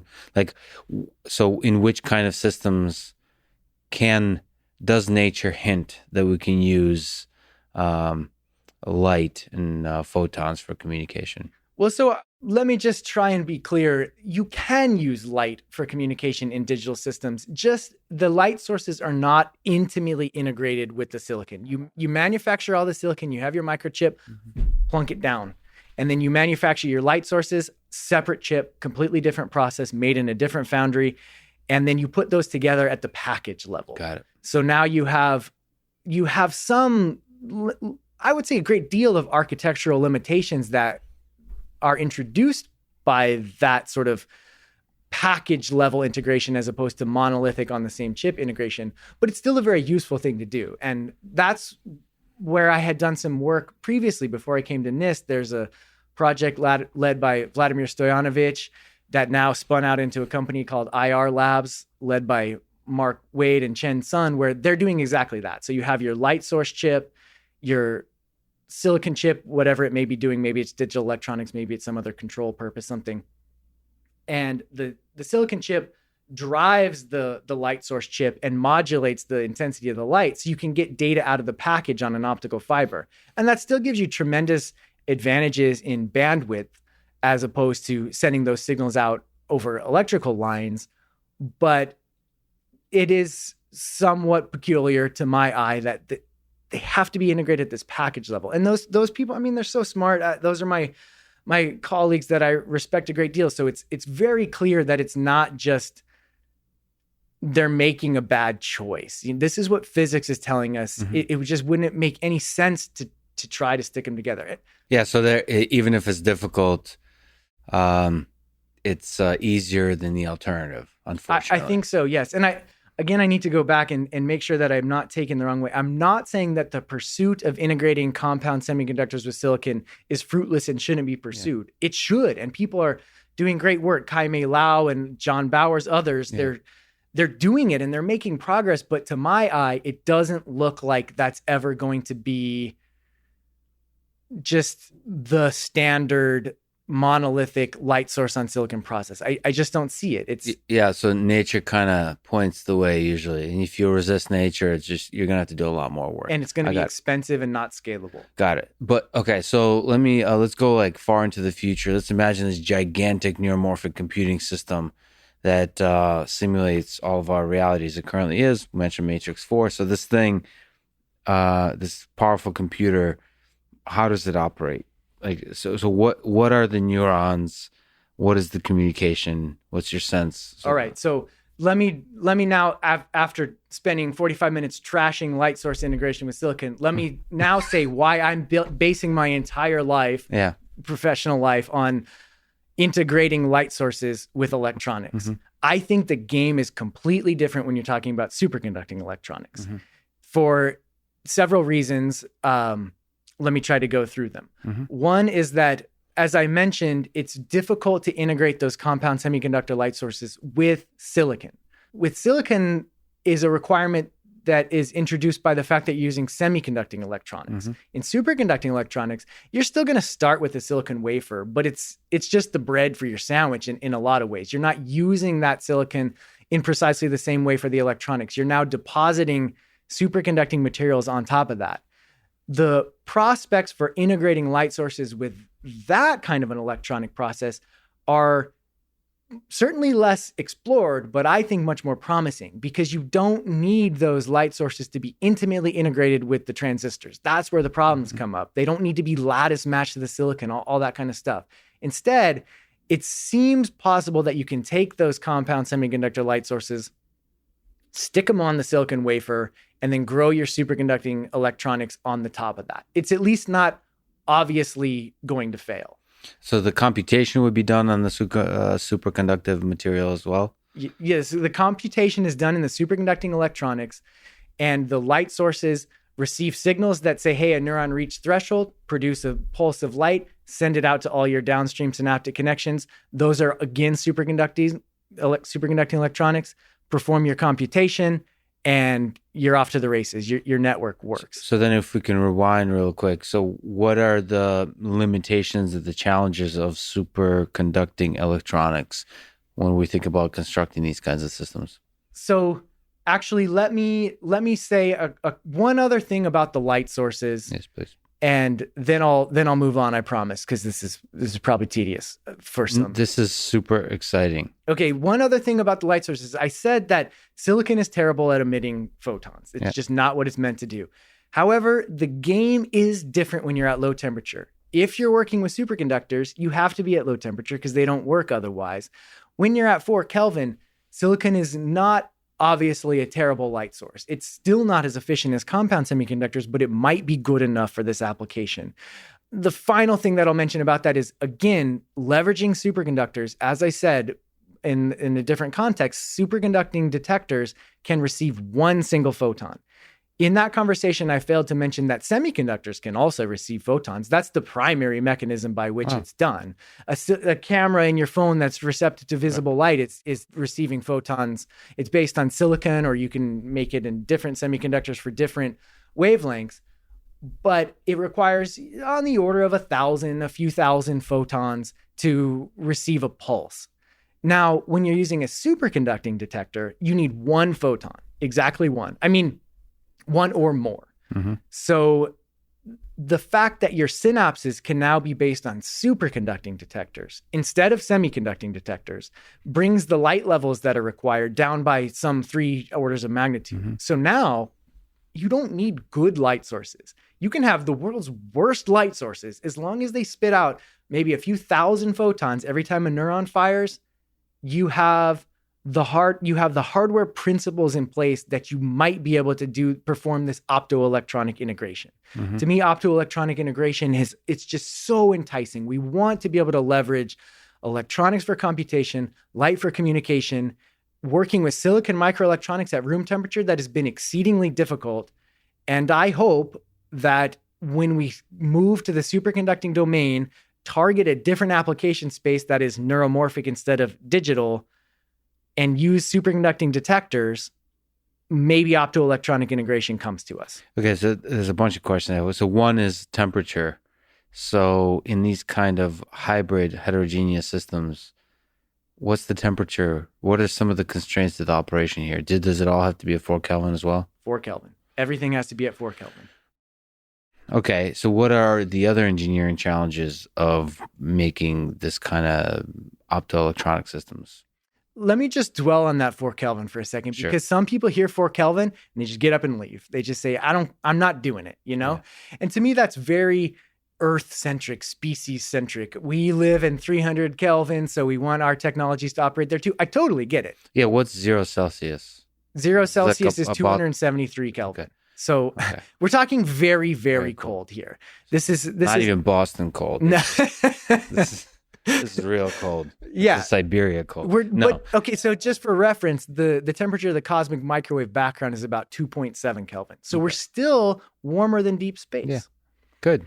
So when the universe dies out it'll be colder than 4K. It's already colder than 4K. In the expanses, you don't have to get that far away from the Earth in order to drop down to not far from 4 So Kelvin. what you're saying is the aliens that live at the edge of the observable universe are using superconductive material for their computation. They don't have to live at the edge of the universe. The aliens that are more advanced than us in their solar system are doing this in their asteroid belt. We can get to that. Oh, because of they can get that to that temperature easier there? Sure, yeah. Okay. All you have to do is reflect the sunlight away and you have a huge head start. Oh, so the sun is the problem here. Yeah. Like it's warm here on Earth. Got it. Yeah. Okay. So can you, so how do we get to 4K? So what It's a very I different kind of 4K. What I want to say about temperature, Yeah. what I want to say about temperature is that if you can swallow that, if you can say, all right, I give up applications that have to do with my cell phone and the convenience of, a laptop on a train, and you instead, for me, I'm very much in the scientific headspace. I'm not looking at products. I'm not looking at what this will be useful to sell to consumers. Instead, I'm thinking about scientific questions.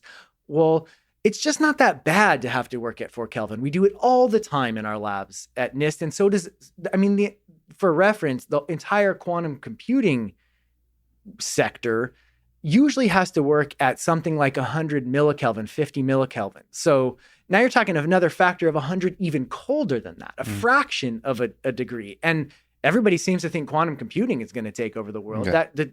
It's so much more expensive to have to get that extra factor of 10 or whatever colder. And yet it's not stopping people from investing in that area. And by investing, I mean putting their research into it as well as venture capital or whatever. So based on the energy of what you're commenting on, I'm getting a sense that's one of the criticism of this approach is 4K, 4 Kelvin is a big negative. It is the showstopper for a lot of people. They just, and understandably, I'm not saying that's not a consideration. Of course it is. For some, okay, so different motivations for different people. In the academic world, suppose you spent your whole life learning about silicon microelectronic circuits. You send a design to a foundry, they send you back a chip, and you go test it at your tabletop. Mm-hmm. And now I'm saying, here, now learn how to use all these cryogenics so you can do that at 4 Kelvin. No, come on, man. I don't want to do that.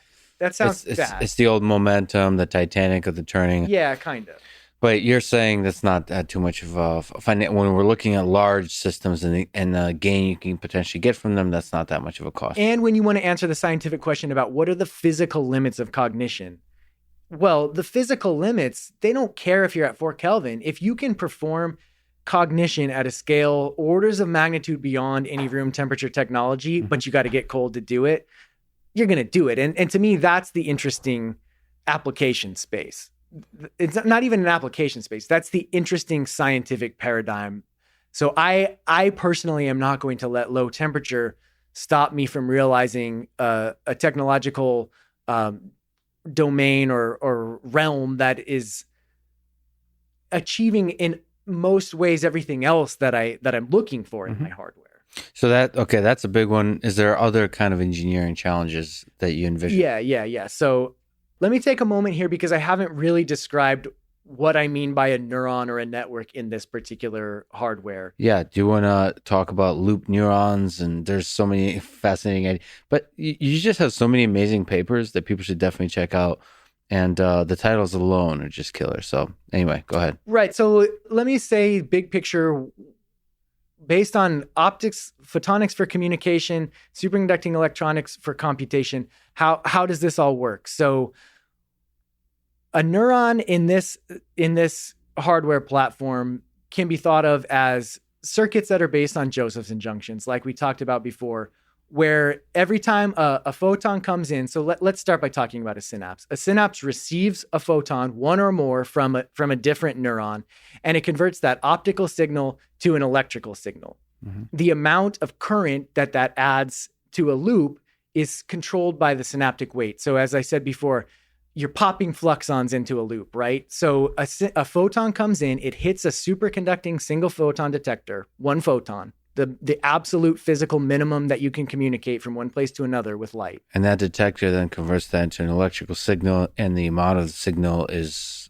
correlated with some kind of weight. Yeah, so the synaptic weight will tell you how many fluxons you pop into the loop. It's an analog number. We're doing analog computation now. Well, okay, can you just linger on what the heck is a fluxon? Are we supposed to know this? Or is this a funny, is like the Big Bang? Is this a funny word for something deeply technical? No, let's try to avoid using the word fluxon because it's not actually necessary. When a photon, it's fun to say though, so it's very necessary, I would say. When a photon hits that superconducting single photon detector, yeah. Current is added to a superconducting loop. Oh, okay. And the amount of current that you add is an analog value, can have 8-bit equivalent resolution, something like that. 10 bits, maybe. That's amazing, by the way. This is starting to make a lot more sense. When you're using superconductors for this, the energy of that circulating current is less than the energy of that photon. So your energy budget is not destroyed by doing this analog computation. So now in the language of a neuroscientist, you would say that's your postsynaptic signal. You have this current being stored in a loop. You can decide what you want to do with it. Most likely you're going to have it decay exponentially. So every single synapse is going to have some given time constant. Mm-hmm. And that's determined by putting some resistor in that superconducting loop. So a synapse event occurs when a photon strikes a detector, adds current to that loop, it decays over time. Mm-hmm. That's the postsynaptic signal. Then you can process that in a dendritic tree. Bryce Primavera and I have a paper that we've submitted about that. For the more neuroscience-oriented people, there's a lot of dendritic processing, a lot of plasticity mechanisms you can implement with essentially exactly the same circuits. You have this one simple building block circuit that you can use for a synapse, for a dendrite, for the neuron cell body, for all the plasticity functions. It's all based on the same building block, just tweaking a couple parameters. So this basic building block has both an optical and an electrical component, and then you could just build arbitrary large systems with that. Close. You're not at fault for thinking that that's what I meant. What I should say is that if you want it to be a synapse, you tack a superconducting detector onto the front of it. Mm-hmm. And if you want it to be anything else, there's no optical component. Got it. So at the front, optics in the front, electrical stuff in the back. Electrical, yeah, in the processing and in the output signal that it sends to the next stage of processing further. So the dendritic trees is electrical. It's all electrical. It's all electrical in the superconducting domain.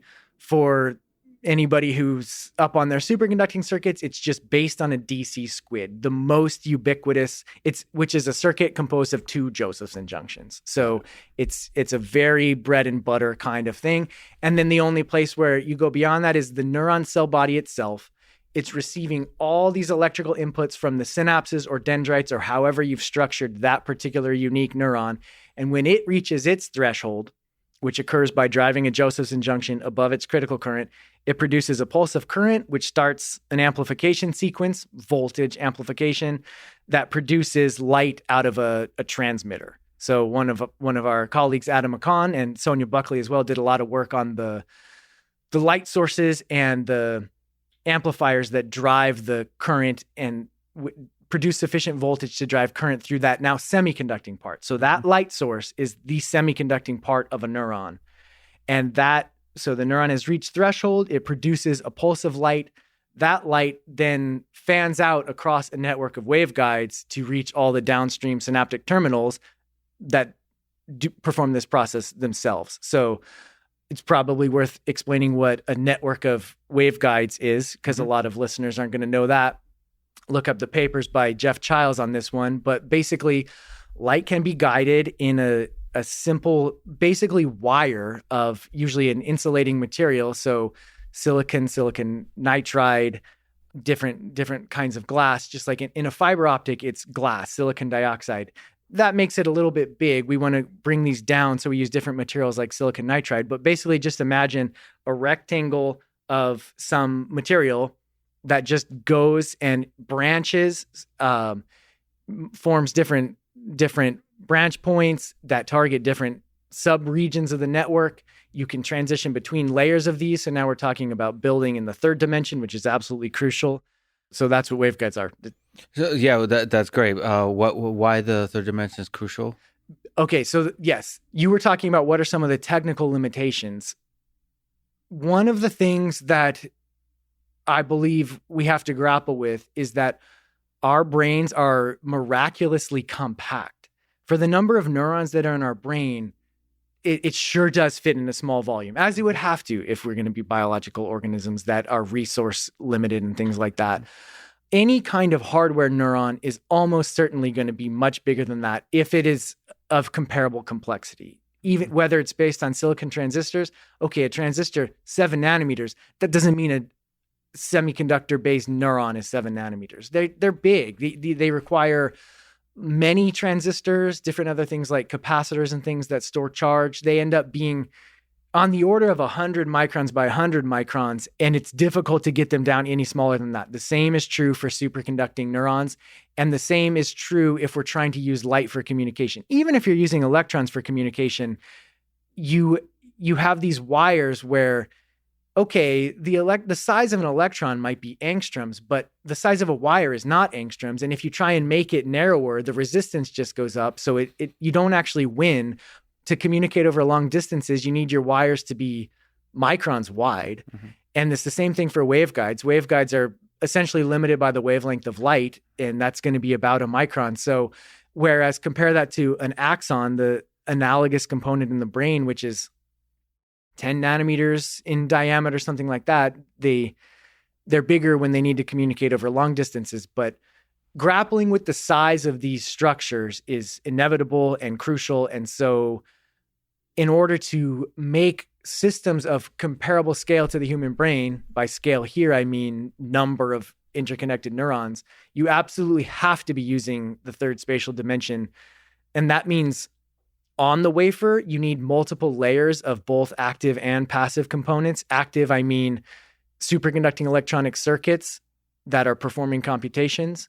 And passive, I mean these waveguides that are routing the optical signals to different places. You have to be able to stack those. If you can get to something like 10 planes of each of those, or maybe not even 10, maybe 5, 6, something like that, then you're in business. Now you can get millions of neurons on a wafer, but that's not anywhere close to the brain scale.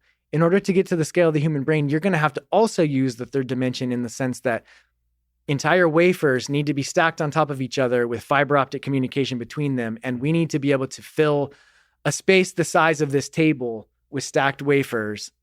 And that's when you can get to some 10 billion neurons like your human brain. And I don't think that's specific to the optoelectronic approach that we're taking. I think that applies to any hardware where you're trying to reach commensurate scale and complexity as the human brain. So you need that fractal stacking. So yes. Stacking on the wafer and yes. stacking of the wafers, and then whatever the system that combine this stacking of the tables with the wafers. And it has to be fractal all the way. You're exactly right, because that's the only way that you can efficiently get information from a small point to across that whole network. It has to have the power law connectivity. And photons all like optics throughout. Yeah, absolutely. Once you're at this scale, to me, it's just obvious. Of course, you're using light for communication. You have fiber optics given to us, from nature, so simple. The thought of even trying to do this, any kind of electrical communication just doesn't make sense to me. I'm not saying it's wrong. I don't know, but that's where I'm coming from. So let's return to loop neurons. Why are they called loop neurons? Yeah, the term loop neurons comes from the fact, like we've been talking about, that they rely heavily on these superconducting loops. So even in a lot of forms of digital computing with superconductors, storing a signal in a superconducting loop is a primary technique. In this particular case, it's just loops everywhere you look. So the strength of a synaptic weight is going to be set by the amount of current circulating in a loop that is coupled to the synapse. So memory is implemented as current circulating in a superconducting loop. The coupling between, say, a synapse and a dendrite or a synapse and the neuron cell body occurs through loop coupling through transformers. So current circulating in a synapse is going to induce current in a different loop, a receiving loop in the neuron cell body. So since all of the computation is happening in these flux storage loops, and they play such a central role in how the information is processed, how memories are formed, all that stuff. I didn't think too much about it. I just called them loop neurons because it rolls off the tongue a little bit better than superconducting optoelectronic neurons. Okay, so how do you design circuits for these loop neurons? That's a great question. There's a lot of different scales of design. So at the level of just one synapse, you can use conventional methods. They're not that complicated as far as superconducting electronics goes. It's just 4 Josephson junctions or something like that, depending on how much complexity you want to add. So you can just directly simulate each component in SPICE.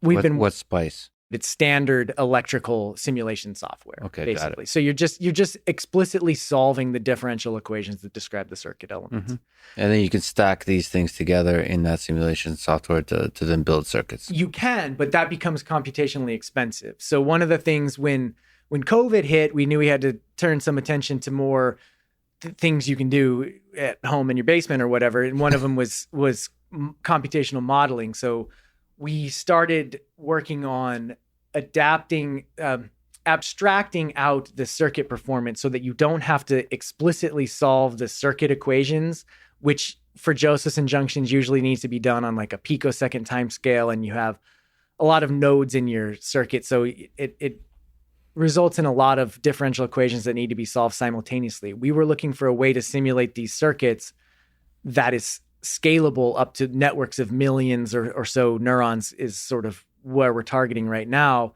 So we were able to analyze the behavior of these circuits. And as I said, it's based on these simple building blocks. So you really only need to understand this one building block. And if you get a good model of that, boom, it tiles. And you can change the parameters in there to get different behaviors and stuff, but it's all based on now it's one differential equation that you need to solve. So one differential equation for every synapse, dendrite, or neuron in your system. And for the neuroscientists out there, it's just a simple leaky integrate and fire model. Leaky integrator, basically. A synapse is a leaky integrator, a dendrite is a leaky integrator. So I'm really fascinated by how this one simple component can be used to achieve lots of different types of dynamical activity. And to me, that's where scalability comes from, and also complexity as well. Complexity is often characterized by relatively simple building blocks connected in potentially simple or sometimes complicated ways, and then emergent new behavior that was hard to predict from those simple elements. And that's exactly what we're working with here. So it's a very exciting platform, both from a modeling perspective and from a hardware manifestation perspective, where we can hopefully start to have this test bed where we can explore things not just related to neuroscience, but also related to other things that connect to other physics, like critical phenomenon, Ising models, things like that. So you were asking how we simulate these circuits. It's at different levels, and we've got the simple SPICE circuit stuff. That's no problem. And now we're building these network models based on this more efficient leaky integrator. So we can actually reduce every element to one differential equation, and then we can also step through it on a much coarser time grid. So it ends up being something like a factor of 1,000 to 10,000 speed improvement, which allows us to simulate, but hopefully up to millions of neurons. Whereas before we would have been limited to tens or hundreds, something like that. And just like simulating quantum mechanical systems with a quantum computer, so the goal here is to understand such systems. For me, the goal is to study this as a scientific physical system. I'm not drawn towards turning this into an enterprise at this point. I feel short-term applications that obviously make a lot of money is not necessarily a curiosity driver for you at the moment. Absolutely not. If you're interested in short-term making money, go with deep learning, use silicon microelectronics. If you want to understand things like the physics of a fascinating system, or if you want to understand something more along the lines of the physical limits of what can be achieved, then I think single photon communication, superconducting electronics is extremely exciting. What if I want to use superconducting hardware at 4 Kelvin to mine Bitcoin? That's my main interest. That's the reason I wanted to talk to you today. I want us. No, I don't know. What's Bitcoin? It's look it up on the internet. Somebody told me about it. I'm not sure exactly what it is. But let me ask nevertheless about applications to machine learning. Okay. So what, like, if you look at the scale of 5, 10, 20 years, is it possible to, before we understand the nature of human intelligence and general intelligence, do you think we'll start falling out of this exploration of neuromorphic systems' ability to solve some of the problems that the machine learning systems of today can't solve? I'm really hesitant to overpromise, Right. so I really don't know. I don't really understand machine learning in a lot of senses. I mean, machine learning, from my perspective, appears to require that you know precisely what your input is and also what your goal is. You usually have some objective function or something like that, and that's very limiting. I mean, of course, a lot of times that's the case. You know, there's a picture and there's a horse in it, so you're done. But that's not a very interesting problem. I think when I think about intelligence, it's almost defined by the ability to handle problems where you don't know what your inputs are going to be, and you don't even necessarily know what you're trying to accomplish. I mean, I'm not sure what I'm trying to accomplish in this world, but at all scales. Yeah, at all scales, right? I mean, I'm more drawn to the underlying phenomena, the critical dynamics of this system, trying to understand how elements that you build into your hardware result in emergent, fascinating activity that was very difficult to predict. Things like that. So, but I got to be really careful, because I think a lot of other people who, if they found themselves working on this project in my shoes, they would say, all right, what are all the different ways we can use this for machine learning? Actually, let me just definitely mention a colleague at NIST, Mike Schneider. He's also very much interested, particularly in the superconducting side of things, using the incredible speed, power efficiency. Also Ken Segal at Colgate, other people working on specifically the superconducting side of this for machine learning and deep feed-forward neural networks. There, the advantages are obvious. It's extremely fast. Yeah, so that's less on the nature of intelligence and more on various characteristics of this hardware that you can use for the basic computation as we know it today. Yeah, and communication. One of the things that Mike Schneider's working on right now is an image classifier at a relatively small scale. I think he's targeting that 9-pixel problem where you can have 3 different characters, and you put in a 9-pixel image and you classify it as one of these three categories. And that's going to be really interesting to see what happens there, because if you can show that even at that scale, you just put these images in and you get it out, and he thinks he can do it. I forgot if it's a nanosecond or some extremely fast classification time. It's probably less. It's probably 100 picoseconds or something. There you have challenges though, because the Josephson junctions themselves, the electronic circuit, is extremely power efficient, some orders of magnitude for something more than a transistor doing the same thing. But when you have to cool it down to 4 Kelvin, you pay a huge overhead just for keeping it cold, even if it's not doing anything. So it has to work at large scale in order to overcome that power penalty, but that's possible. It's going to have to get that performance. And this is sort of what you were asking about before, is like, how much better than silicon would it need to be? And the answer is, I don't know. I think if it's just overall better than silicon at a problem that a lot of people care about, maybe it's image classification, maybe it's face recognition, maybe it's monitoring credit transactions, I don't know, then I think it will have a place. It's not going to be in your cell phone, but it could be in your data center.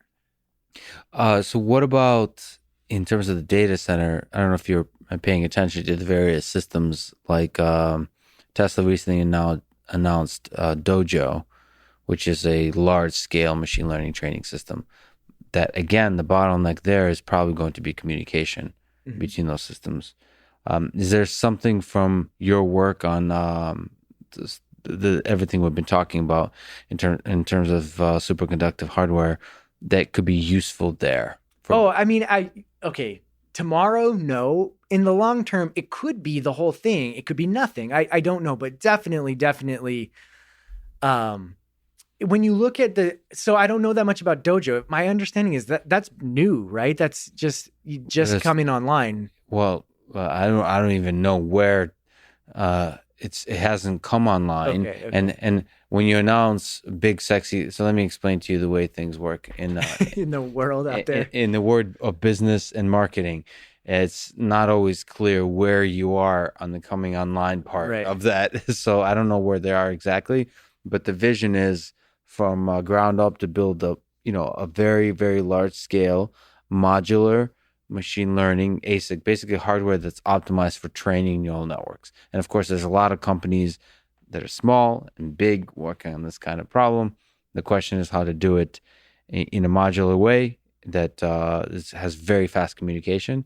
The interesting aspect of Tesla is you have a company that, at least at this time, is so singularly focused on solving a particular machine learning problem and is making obviously a lot of money doing so because the machine learning problem happens to be involved with autonomous driving. Right. And so you have a system that's driven by an application. Mm-hmm.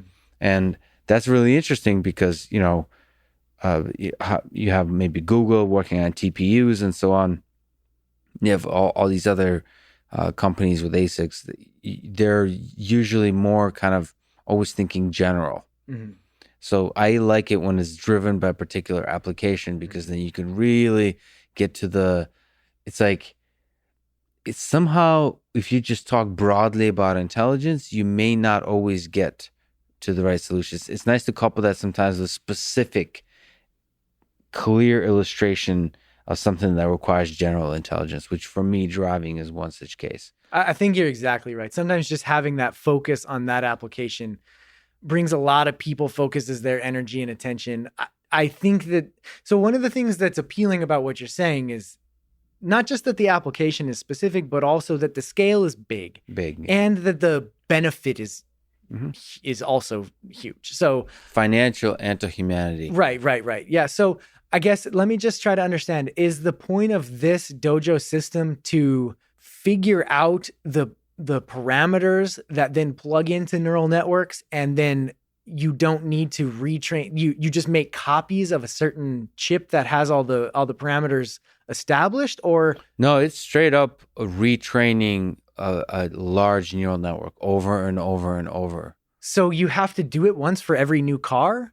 No, you have to. So they do this interesting process, which I think is a process for machine learning, supervised machine learning systems. You're going to have to do, which is you have a system, you train your network once. It takes a long time. I don't know how long, but maybe a week to train. And then you deploy it on, let's say, about 1 million cars.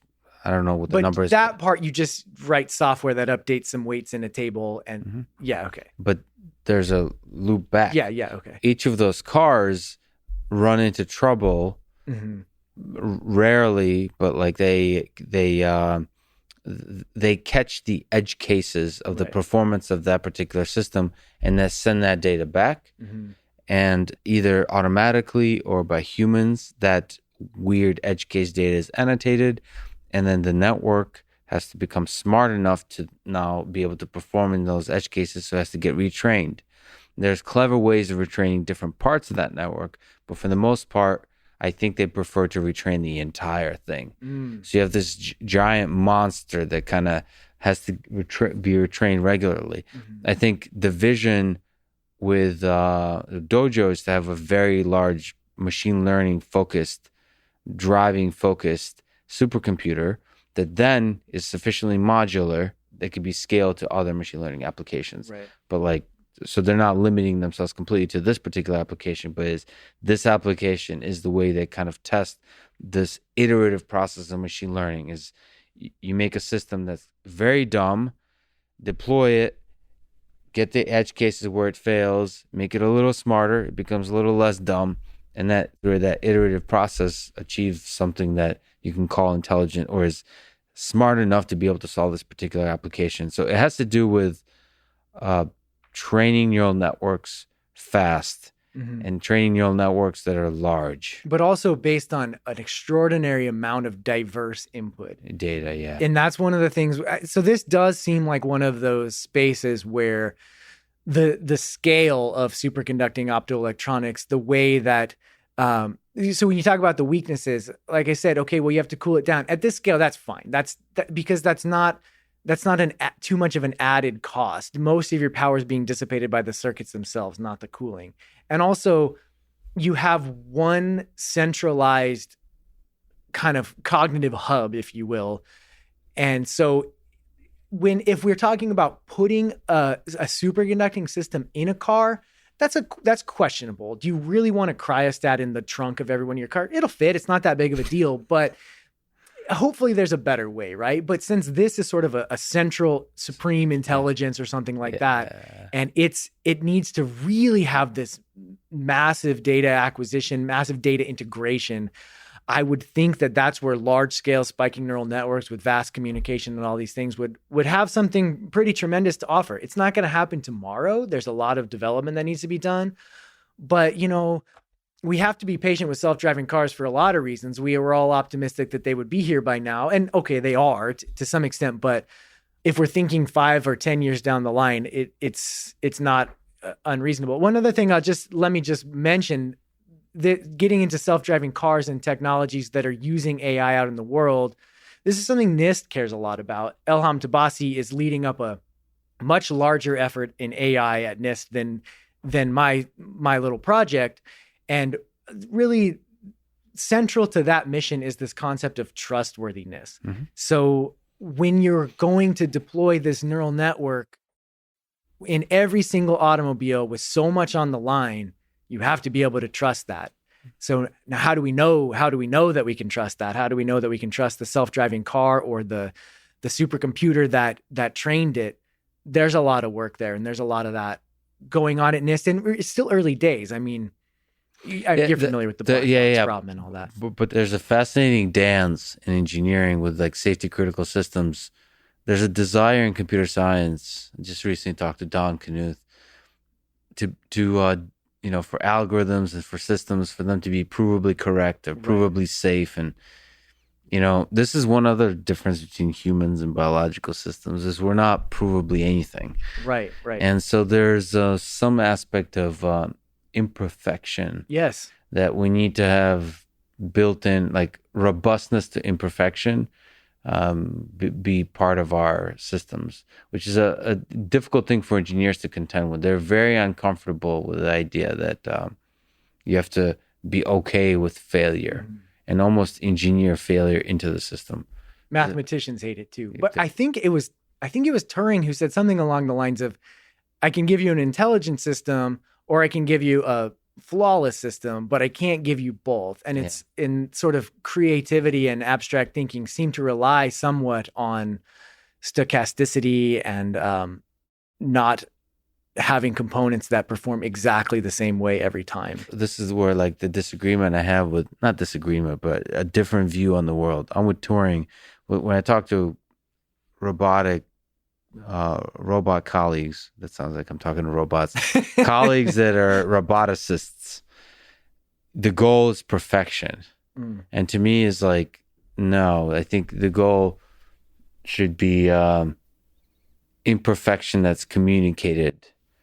And through the interaction between humans and robots, that imperfection becomes a feature, not a bug. Right. Like together, seen as a system, the human and the robot together are better than either of them individually. But the robot itself is not perfect in any way.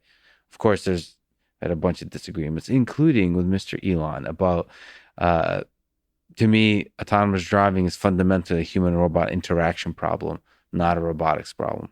Okay. To Elon, it's a robotics problem. That's actually an open and fascinating question, whether humans can be removed from the loop completely. We've talked about a lot of fascinating chemistry and physics and engineering, and we're always running up against this issue that nature seems to dictate what's easy and what's hard. So you have this cool little paper that I'd love to just ask you about. It's titled, Does Cosmological Evolution Select for Technology? So in physics, there's parameters that seem to define the way our universe works, that physics works, that if it worked any differently, we would get a very different world. So it seems like the parameters are very fine-tuned to the kind of physics that we see. All the beautiful E equals MC squared, that we get these nice, beautiful laws. It seems like very fine-tuned for that. So what you argue in this article is it may be that the universe is also fine-tuned its parameters that enable the kind of technological innovation that we see, that technology that we see. Can you explain this idea? Yeah, I think you've introduced it nicely. Let me just try to say a few things in my language. Lay out what is this fine-tuning problem. So physicists have spent centuries trying to understand the system of equations that govern the way nature behaves, the way particles move and interact with each other. And as that understanding has become more clear over time, it became sort of evident that it's all well adjusted to allow a universe like we see, very complex, this large, long-lived universe. And so one answer to that is, well, of course it is, because we wouldn't be here otherwise. But I don't know, that's not very satisfying. That's what's known as the weak anthropic principle. It's a statement of selection bias. We can only observe a universe that is fit for us to live in.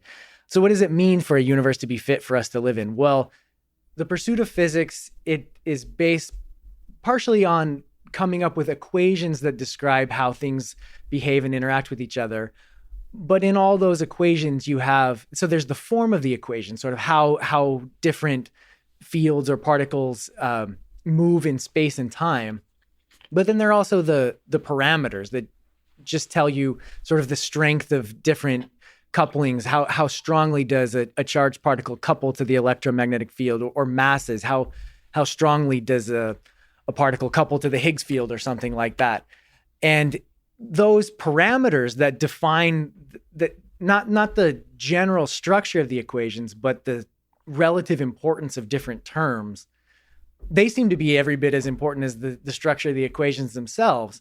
And so I forget who it was, somebody, when they were working through this and trying to see, okay, if I adjust this parameter over here, call it the fine structure constant, which tells us the strength of the electromagnetic interaction. Oh boy, I can't change it very much. Otherwise, nothing works. The universe sort of it just pops into existence and goes away in a nanosecond or something like that. And somebody had the phrase, this looks like a put-up job, meaning every one of these parameters was dialed in. It's arguable how precisely they have to be dialed in, but dialed in to some extent, not just in order to enable our existence, that's a very anthropocentric view, but to enable a universe like this one. So, okay, maybe I think the majority position of working physicists in the field is it has to be that way in order for us to exist. We're here. We shouldn't be surprised that that's the way the universe is. And I don't know, for a while, that never sat well with me, but I just kind of moved on because there are things to do and a lot of exciting work. It doesn't depend on resolving this puzzle. But as I started working more with technology, getting into the more recent years of my career, particularly when I started, after having worked with silicon for a long time, which was kind of eerie on its own. But then when I switched over to superconductor, I was just like, this is crazy. It's just absolutely astonishing that our universe gives us superconductivity. It's one of the most beautiful physical phenomena, and it's also extraordinarily useful for technology. So you can argue that the universe has to have the parameters it does for us to exist because we couldn't be here otherwise. But why does it give us technology? Why does it give us silicon that has this ideal oxide that allows us to make a transistor without trying that hard? That can't be explained by the same anthropic reasoning. Yeah, so it's asking the why question. I mean, a slight natural extension of that question is, I wonder if the parameters were different if we would simply have just another set of paintbrushes to create totally other things that wouldn't that wouldn't look like anything like the technology of today, but would nevertheless have incredible complexity, which is if you sort of zoom out and start defining things not by like how many batteries it needs and whether it can make toast, but more like how much complexity is within the system or something like that. Right. Well, yeah, you can start to quantify things you're exactly right. So nowhere am I arguing that in all of the vast parameter space of everything that could conceivably exist in the multiverse of nature, there is this one point in parameter space where complexity arises. I doubt it. That would be a shameful waste of resources, it seems. Yeah. But it might be that we reside at one place in parameter space that has been adapted through an evolutionary process to allow us to make certain technologies that allow our particular kind of universe to arise and sort of achieve the things it does. See, I wonder if nature, in this kind of discussion, if nature is a catalyst for innovation or if it's a ceiling for innovation. So, like, is it going to always limit us? Like, what you're talking about silicon, is it just make it super easy to do awesome stuff in a certain dimension, but we could still do awesome stuff in other ways? It'll just be harder, or does it really set like the maximum we can do? That's a good thing that's a good subject to discuss. I guess I feel like we need to lay a little bit more groundwork. So I want to make sure that I introduce this in the context of Lee Smolin's previous idea. So who's Lee Smolin and what kind of ideas does he have? Okay, Lee Smolin is a theoretical physicist who back in the late 1980s, published a paper in the early 1990s, introduced this idea of cosmological natural selection, which argues that the universe did evolve. So his paper was called, Did the Universe Evolve? Mm-hmm. And I gave myself the liberty of titling my paper, Does Cosmological Evolution Select for Technology? In reference to that. So he introduced that idea decades ago. Now he primarily works on quantum gravity, loop quantum gravity, other approaches to unifying quantum mechanics with general relativity, as you can read about in his most recent book, I believe, and he's been on your show as well. So, but I want to introduce this idea of cosmological natural selection because I think that is one of the core ideas that could change our understanding of how the universe got here, our role in it, what technology is doing here.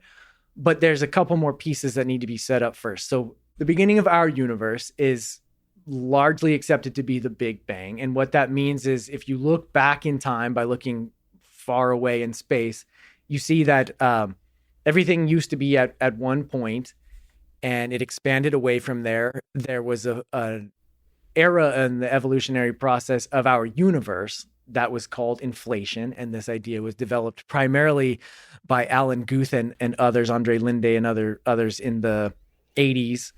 And this idea of inflation is basically that when a singularity begins this process of growth, there can be a temporary stage where it just accelerates incredibly rapidly. And based on quantum field theory, this tells us that this should produce matter in precisely the proportions that we find of hydrogen and helium in the Big Bang, lithium also, and other things too. So the predictions that come out of Big Bang inflationary cosmology have stood up extremely well to empirical verification, the cosmic microwave background, things like this. So most scientists working in the field think that the origin of our universe is the Big Bang.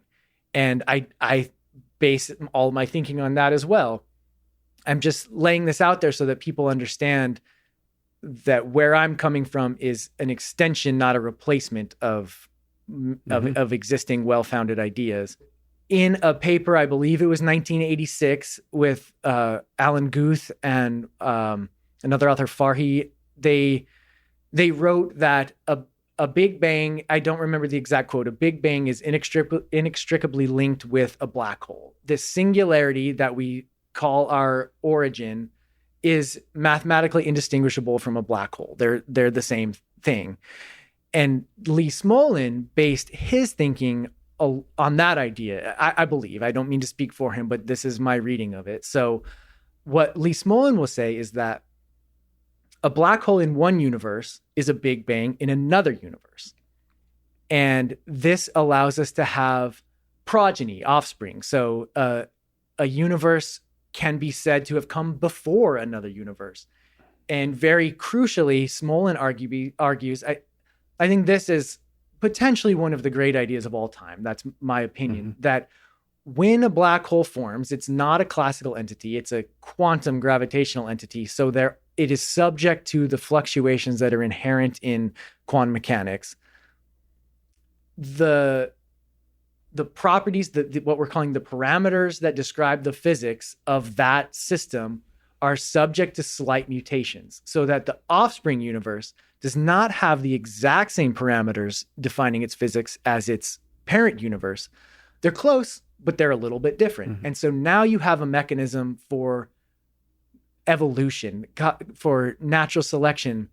So there's mutation. And then if you think about the DNA of the universe are the basic parameters that govern its laws. Exactly. So what Smolin said is our universe results from an evolutionary process that can be traced back he estimated 200 million generations. Initially, there was something like a vacuum fluctuation that produced through random chance a universe that was able to reproduce just once. So now it had one offspring. And then over time, it was able to make more and more until it evolved into a highly structured universe with a very long lifetime, with a great deal of complexity. And importantly, especially importantly for Lee Smolin, stars. Stars make black holes. Therefore, we should expect our universe to be optimized, have its physical parameters optimized to make very large numbers of stars, because that's how you make black holes. And black holes make offspring. So we expect the physics of our universe to have evolved to maximize fecundity, the number of offspring. And the way Lee Smolin argues you do that is through stars that the biggest ones die in these core collapse supernova that make a black hole and a child. Okay, first of all, I agree with you that this is back to our fractal view of everything from intelligence to our universe. That is very compelling and a very powerful idea that unites the origin of life and perhaps the origin of ideas and intelligence. So from a Dawkins perspective here on Earth, the evolution of those, and then the evolution of the laws of physics that led to us. I mean, it's beautiful. And then you stacking on top of that maybe we are one of the offspring. Right. Okay. So before getting into where I'd like to take that idea, let me just a little bit more groundwork. There is this concept of the multiverse, and it can be confusing. Different people use the word multiverse in different ways. In the multiverse that I think is relevant to picture when trying to grasp Lee Smolin's idea, essentially every vacuum fluctuation can be referred to as a universe. It occurs, it borrows energy from the vacuum for some finite amount of time, and it evanesces back into the quantum vacuum. And ideas of Guth before that and Andre Linde with eternal inflation aren't that different. That you would expect nature, due to the quantum properties of the vacuum, which we know exist, they're measurable through things like the Casimir effect and others. You know that there are these fluctuations that are occurring. What Smolin is arguing is that there is this extensive multiverse, that this universe, what we can measure and interact with, is not unique in nature.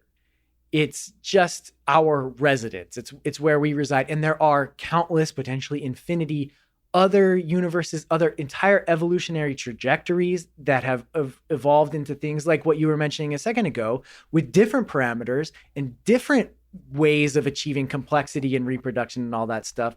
So it's not that the evolutionary process is a funnel towards this endpoint. Not at all. Just like the biological evolutionary process that has occurred within our universe is not a unique route toward achieving one specific chosen kind of species. No, we have extraordinary diversity around us. That's what evolution does. And for any one species like us, it might feel like we're at the center of this process. Yes. We're the destination of this process, but we're just one of the many nearly infinite branches of this process. And I suspect it is exactly infinite. I mean, I just can't understand how with this idea you can ever draw a boundary around it and say, no, the universe, I mean, the multiverse has 10 to the 1 quadrillion components, but not infinity. I don't know. That's well, yeah, I have cognitively incapable, as I think all of us are, and truly understanding the concept of infinity and the concept of nothing as well.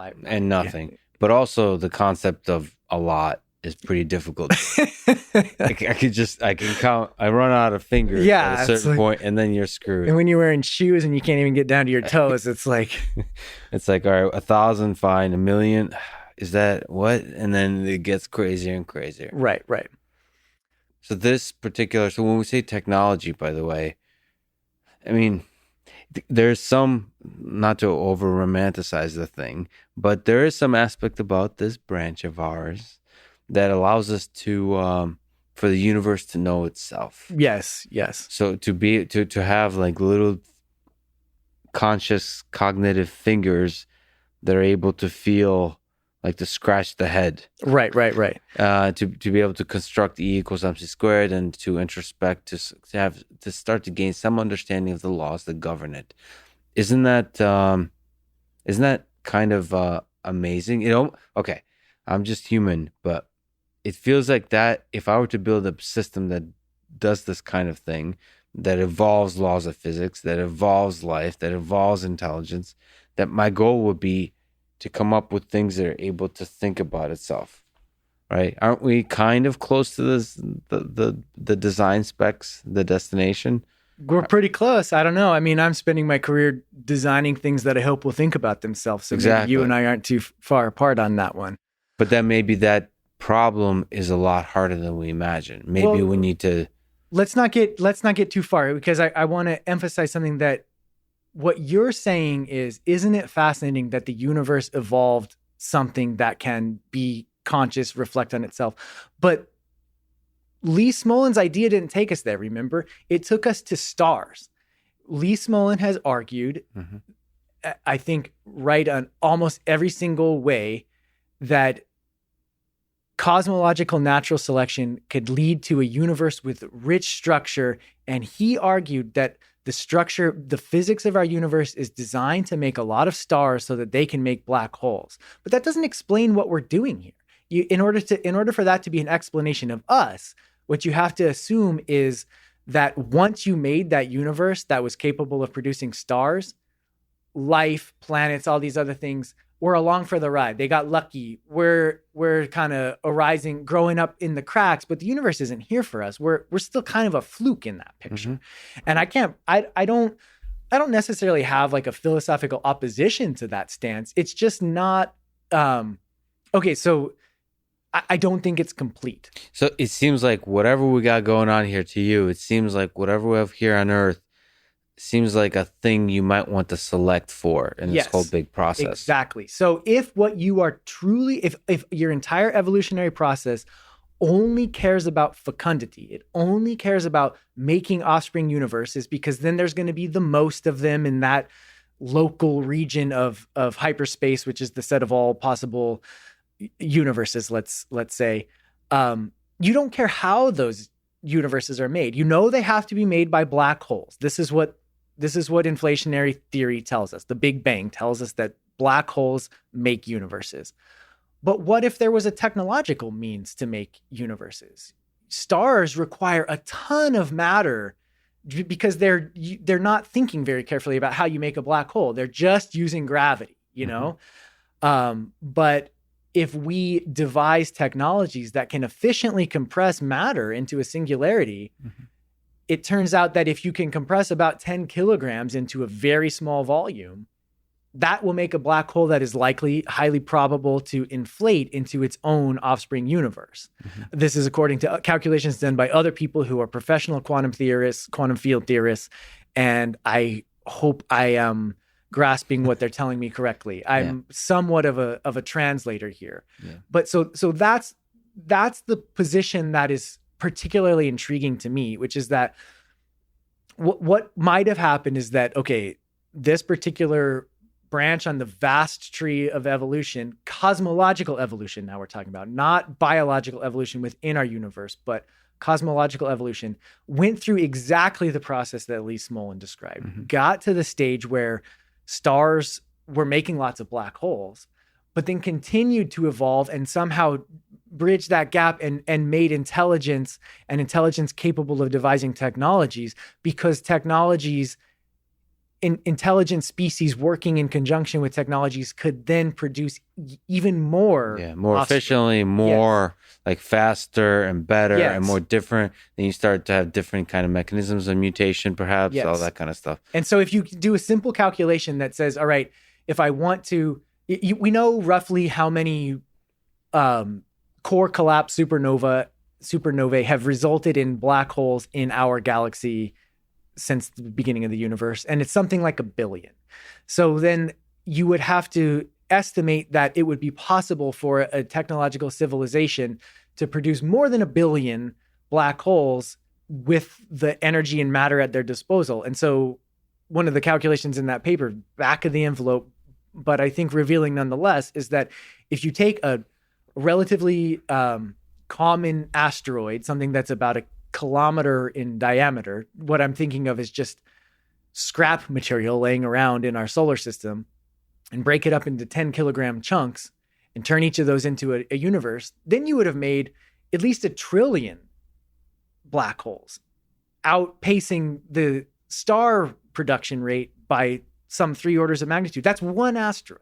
So now if you envision an intelligent species that would potentially have been devised initially by humans, but then based on superconducting optoelectronic networks, no doubt. And they go out and populate. They don't have to fill the galaxy. They just have to get out to the asteroid belt. They could potentially dramatically outpace the rate at which stars are producing offspring universes. And then wouldn't you expect that that's where we came from instead of a star? Yeah. So you have to somehow become masters of gravity. So like what, or generate. Not necessarily gravity. So stars make black holes with gravity, but any force that can make the energy density, can compactify matter to produce a great enough energy density, can form a singularity. It would not likely be gravity. It's the weakest force. You're more likely to use something like the technologies that we're developing for fusion, for example. So I don't know, the Large Ignition Facility recently blasted a pellet with 100 really bright lasers and caused that to get dense enough to engage in nuclear fusion. So something more like that, or a tokamak with a really hot plasma. I'm not sure. Something, I don't know exactly how it would be done. I do like the idea of that, especially just been reading a lot about gravitational waves, and the fact that us humans with our technological capabilities, one of the most impressive technological accomplishments of human history is LIGO, being able to precisely detect gravitational waves. I'm particularly find appealing the idea that other alien civilizations from very far distances communicate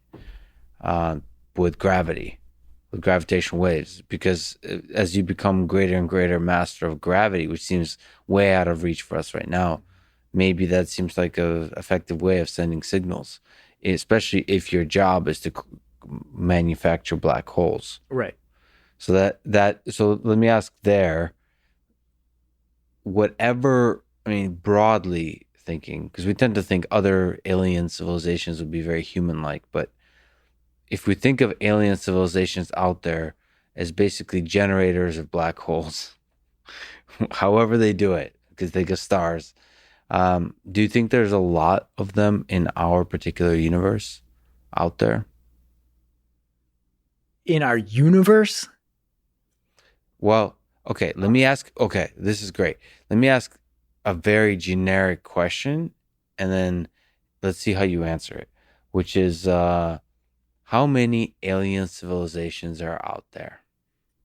If the hypothesis that I just described is on the right track, Yes. it would mean that the parameters of our universe have been selected so that intelligent civilizations will occur in sufficient numbers so that if they reach something like supreme technological maturity, let's define that as the ability to produce black holes, then that's not a highly improbable event. It doesn't need to happen often because, as I just described, if you get one of them in a galaxy, you're going to make more black holes than the stars in that galaxy. But there's also not a super strong motivation. Well, it's not obvious that you need them to be ubiquitous throughout the galaxy. Right. So one of the things that I try to emphasize in that paper is that given this idea of how our parameters might have been selected, it's clear that it's a series of trade-offs, right? In order for intelligent life of our variety or anything resembling us to occur, you need a bunch of stuff. You need stars. So that's right back to Smolin's roots of this idea, but you also need water to have certain properties. You need things like the rocky planets like the Earth to be within the habitable zone. All these things that you start talking about in the field of astrobiology, trying to understand life in the universe. But you can't overemphasize, you can't tune the parameters so precisely to maximize the number of stars or to give water exactly the properties or to make rocky planets like Earth the most numerous. You have to compromise on all these things. And so I think the way to test this idea is to look at what parameters are necessary for each of these different subsystems. And I've laid out a few that I think are promising. There could be countless others, and see how changing the parameters makes it more or less likely that stars would form and have long lifetimes, or that rocky planets in the habitable zone are likely to form, all these different things. So we can test how much these things are in a tug of war with each other. And the prediction would be that we kind of sit at this central point where if you move the parameters too much, stars aren't stable, or life doesn't form, or technology is infeasible. Because life alone, at least the kind of life that we know of, cannot make black holes. We don't have this. Well, I'm speaking for myself. You're a very fit, strong person, but it might be possible for you, but not for me to compress matter. So we need these technologies, but we don't know. We have not been able to quantify yet how finely adjusted the parameters would need to be in order for silicon to have the properties it does. Okay, this is not directly speaking to what you're saying. You're getting to the Fermi paradox, which is where are they? Where are the life forms out there? How numerous are they? That sort of thing. What I'm trying to argue is that if this framework is on the right track, a potentially correct explanation for our existence, it doesn't necessarily predict that intelligent civilizations are just everywhere, because even if you just get one of them in a galaxy, which is quite rare, it could be enough to dramatically increase the fecundity of the universe as a whole. Yeah, and I wonder, once you start generating the offspring for universes, black holes, how that has effect on what kind of effect does it have on the other candidates, civilizations within that universe? Maybe it has a destructive aspect, or there could be some arguments about once you have a lot of offspring that just quickly accelerates to where the other ones can't even catch up. It could, but I guess if you want me to put my chips on the table or whatever, I think I come down more on the side that intelligent life civilizations are rare. And I guess I follow Max Tegmark here.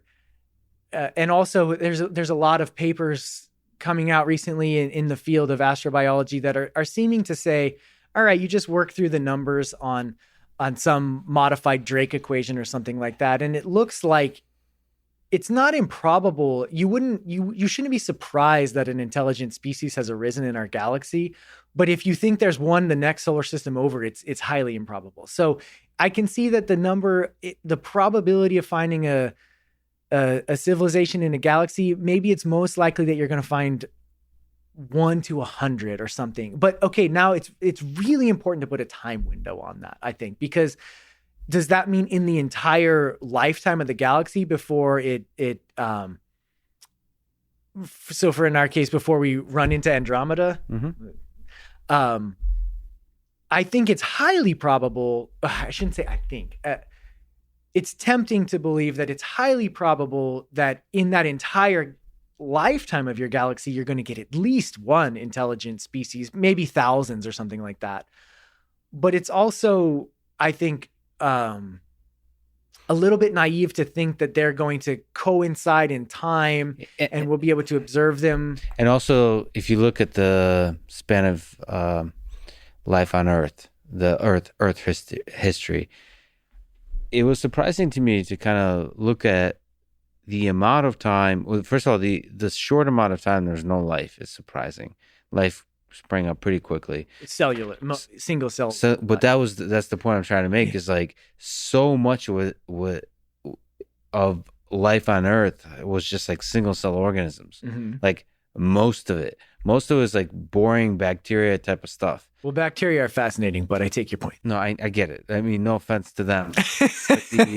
This kind of speaking from the perspective of your paper of something that's able to generate technology as we kind of understand it. Right. That's a very short moment in time relative to that full history of life on Earth.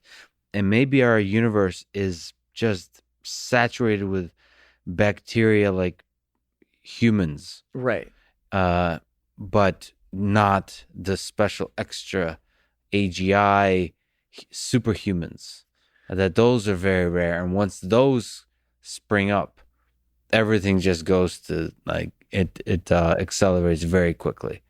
Yeah, it's we just don't have enough data to really say, but I find this whole subject extremely engaging. I mean, there's this concept, I think it's called the rare earth hypothesis, which is that basically stating that, okay, microbes were here right away after the Hadean era where we were being bombarded. Well, bombarded by comets, asteroids, things like that, and also after the moon formed. So once things settled down a little bit, in a few 100 million years, you have microbes everywhere. And it could have been, we don't know exactly when, it could have been remarkably brief that took. So it does indicate that, okay, life forms relatively easily.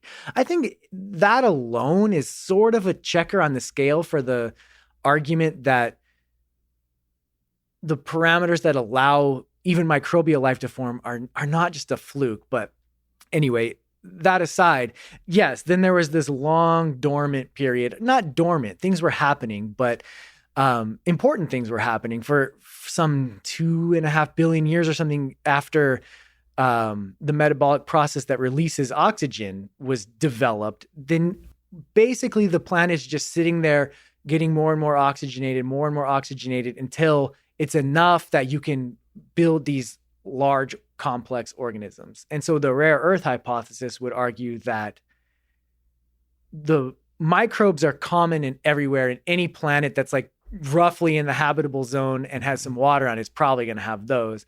But then getting to this Cambrian explosion that happened some between 500 and 600 million years ago, that's rare, you know? Mm-hmm. And I buy that. I think that is rare. So if you say how much life is in our galaxy, I think that's probably the right answer, is that microbes are everywhere. Cambrian explosion is extremely rare. And then, but the Cambrian explosion kind of went like that, where within a couple tens or 100 million years, all of these body plans came into existence. And basically all of the body plans that are now in existence on the planet were formed in that brief window.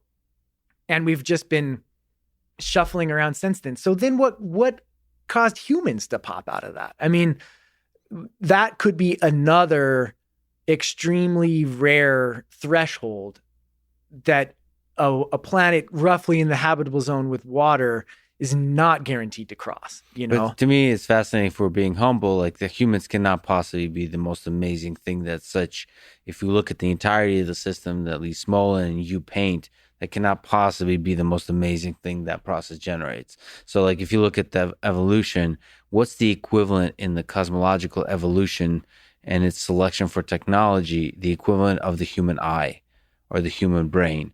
Universes that are able to do some, like, they don't need the damn stars. They're able to just do some incredible generation of complexity fast on like much more than, if you think about it, it's like most of our universe is pretty freaking boring. There's not much going on. There's a few rocks flying around, and there's some like apes that are just like doing podcasts on some weird planet. It just seems very inefficient. If you think about like the amazing thing the human eye, the visual cortex can do, the brain, the nervous system, everything that makes us more powerful than single cell organisms. Like if there's an equivalent of that for universes, they're like the richness of physics that could be expressed through a particular set of parameters.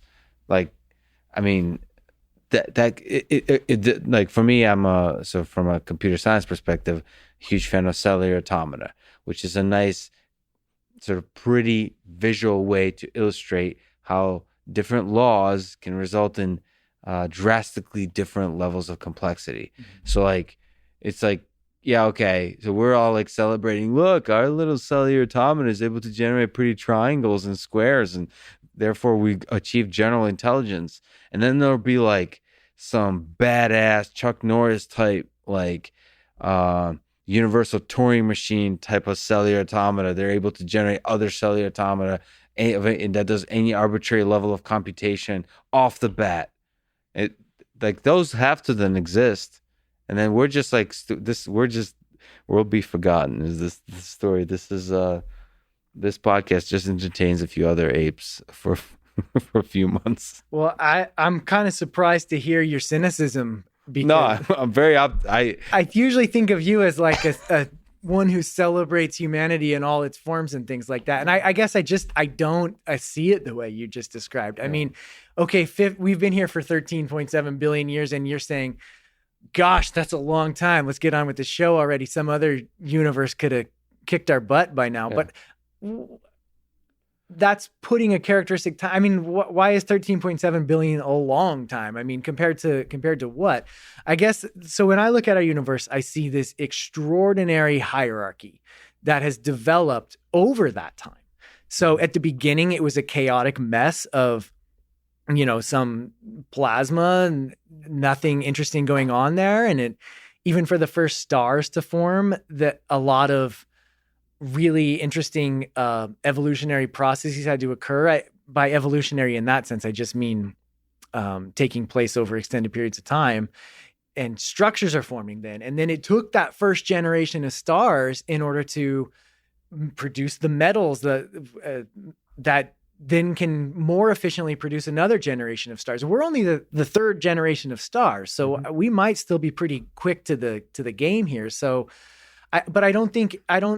Okay, so then you have these stars. Now you have solar systems. On those solar systems, you have rocky worlds. You have gas giants, like all this complexity, and then you start getting life and the complexity that's evolved through the evolutionary process in life forms is not a letdown to me. Just no. And there's some of it is like some of the planets is like icy. It's like different flavors of ice cream. They're icy, but there might be water underneath. Yeah. All kinds of life forms, some volcanoes, right. All kinds of weird stuff. No, I don't. I think it's beautiful. I think our life is beautiful, and I think it was designed that by design. The scarcity of the whole thing.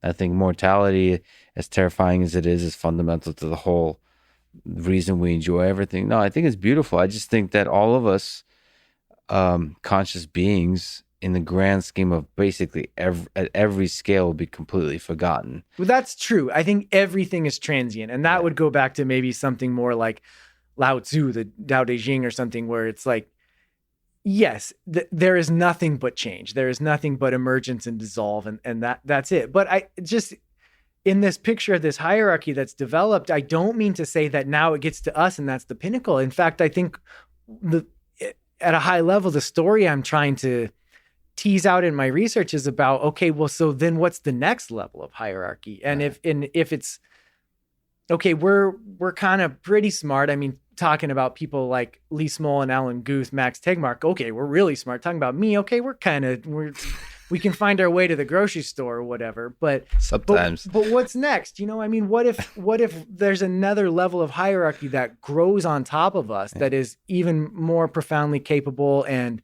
I mean, we've talked a lot about superconducting sensors. Imagine these cognitive systems far more capable than us residing somewhere else in the solar system off of the surface of the Earth, where it's much darker, much colder, much more naturally suited to them. And they have these sensors that can detect single photons of light from radio waves out to all across the spectrum to gamma rays, and just see the whole universe. And they just live in space with these massive collection optics, so that they can, what do they do? They just look out and experience that vast array of what's being developed. And if you're such a system, presumably you would do some things for fun. And the kind of fun thing I would do, as somebody who likes video games, is I would create and maintain and observe something like Earth. Mm-hmm. So in some sense, we're like all players on a stage for this superconducting cold computing system out there. I mean, all of this is fascinating to think. The fact that you're actually designing systems here on Earth that are trying to push this technological at the very cutting edge, and also thinking about how does the evolution of physical laws lead us to the way we are, is fascinating. That coupling is fascinating. It's like the ultimate rigorous application of philosophy to the rigorous application of engineering. So Jeff, you're one of the most fascinating. I'm so glad. I did not know much about you except through your work, and I'm so glad we got this chance to talk. You're one of the best explainers of exceptionally difficult concepts, and you're also the speaking of like fractal, you're able to function intellectually at all levels of the stack, which I deeply appreciate. This was really fun. You're a great educator, a great scientist. It's an honor that you would spend your valuable time with me. It's an honor that you would spend your time with me as well. Thanks, Jeff. Thanks for listening to this conversation with Jeff Shainline. To support this podcast, please check out our sponsors in the description. And now, let me leave you with some words from the great John Carmack, who surely will be a guest on this podcast soon. Because of the nature of Moore's Law, anything that an extremely clever graphics programmer can do at one point can be replicated by a merely competent programmer some number of years later. Thank you for listening, and hope to see you next time.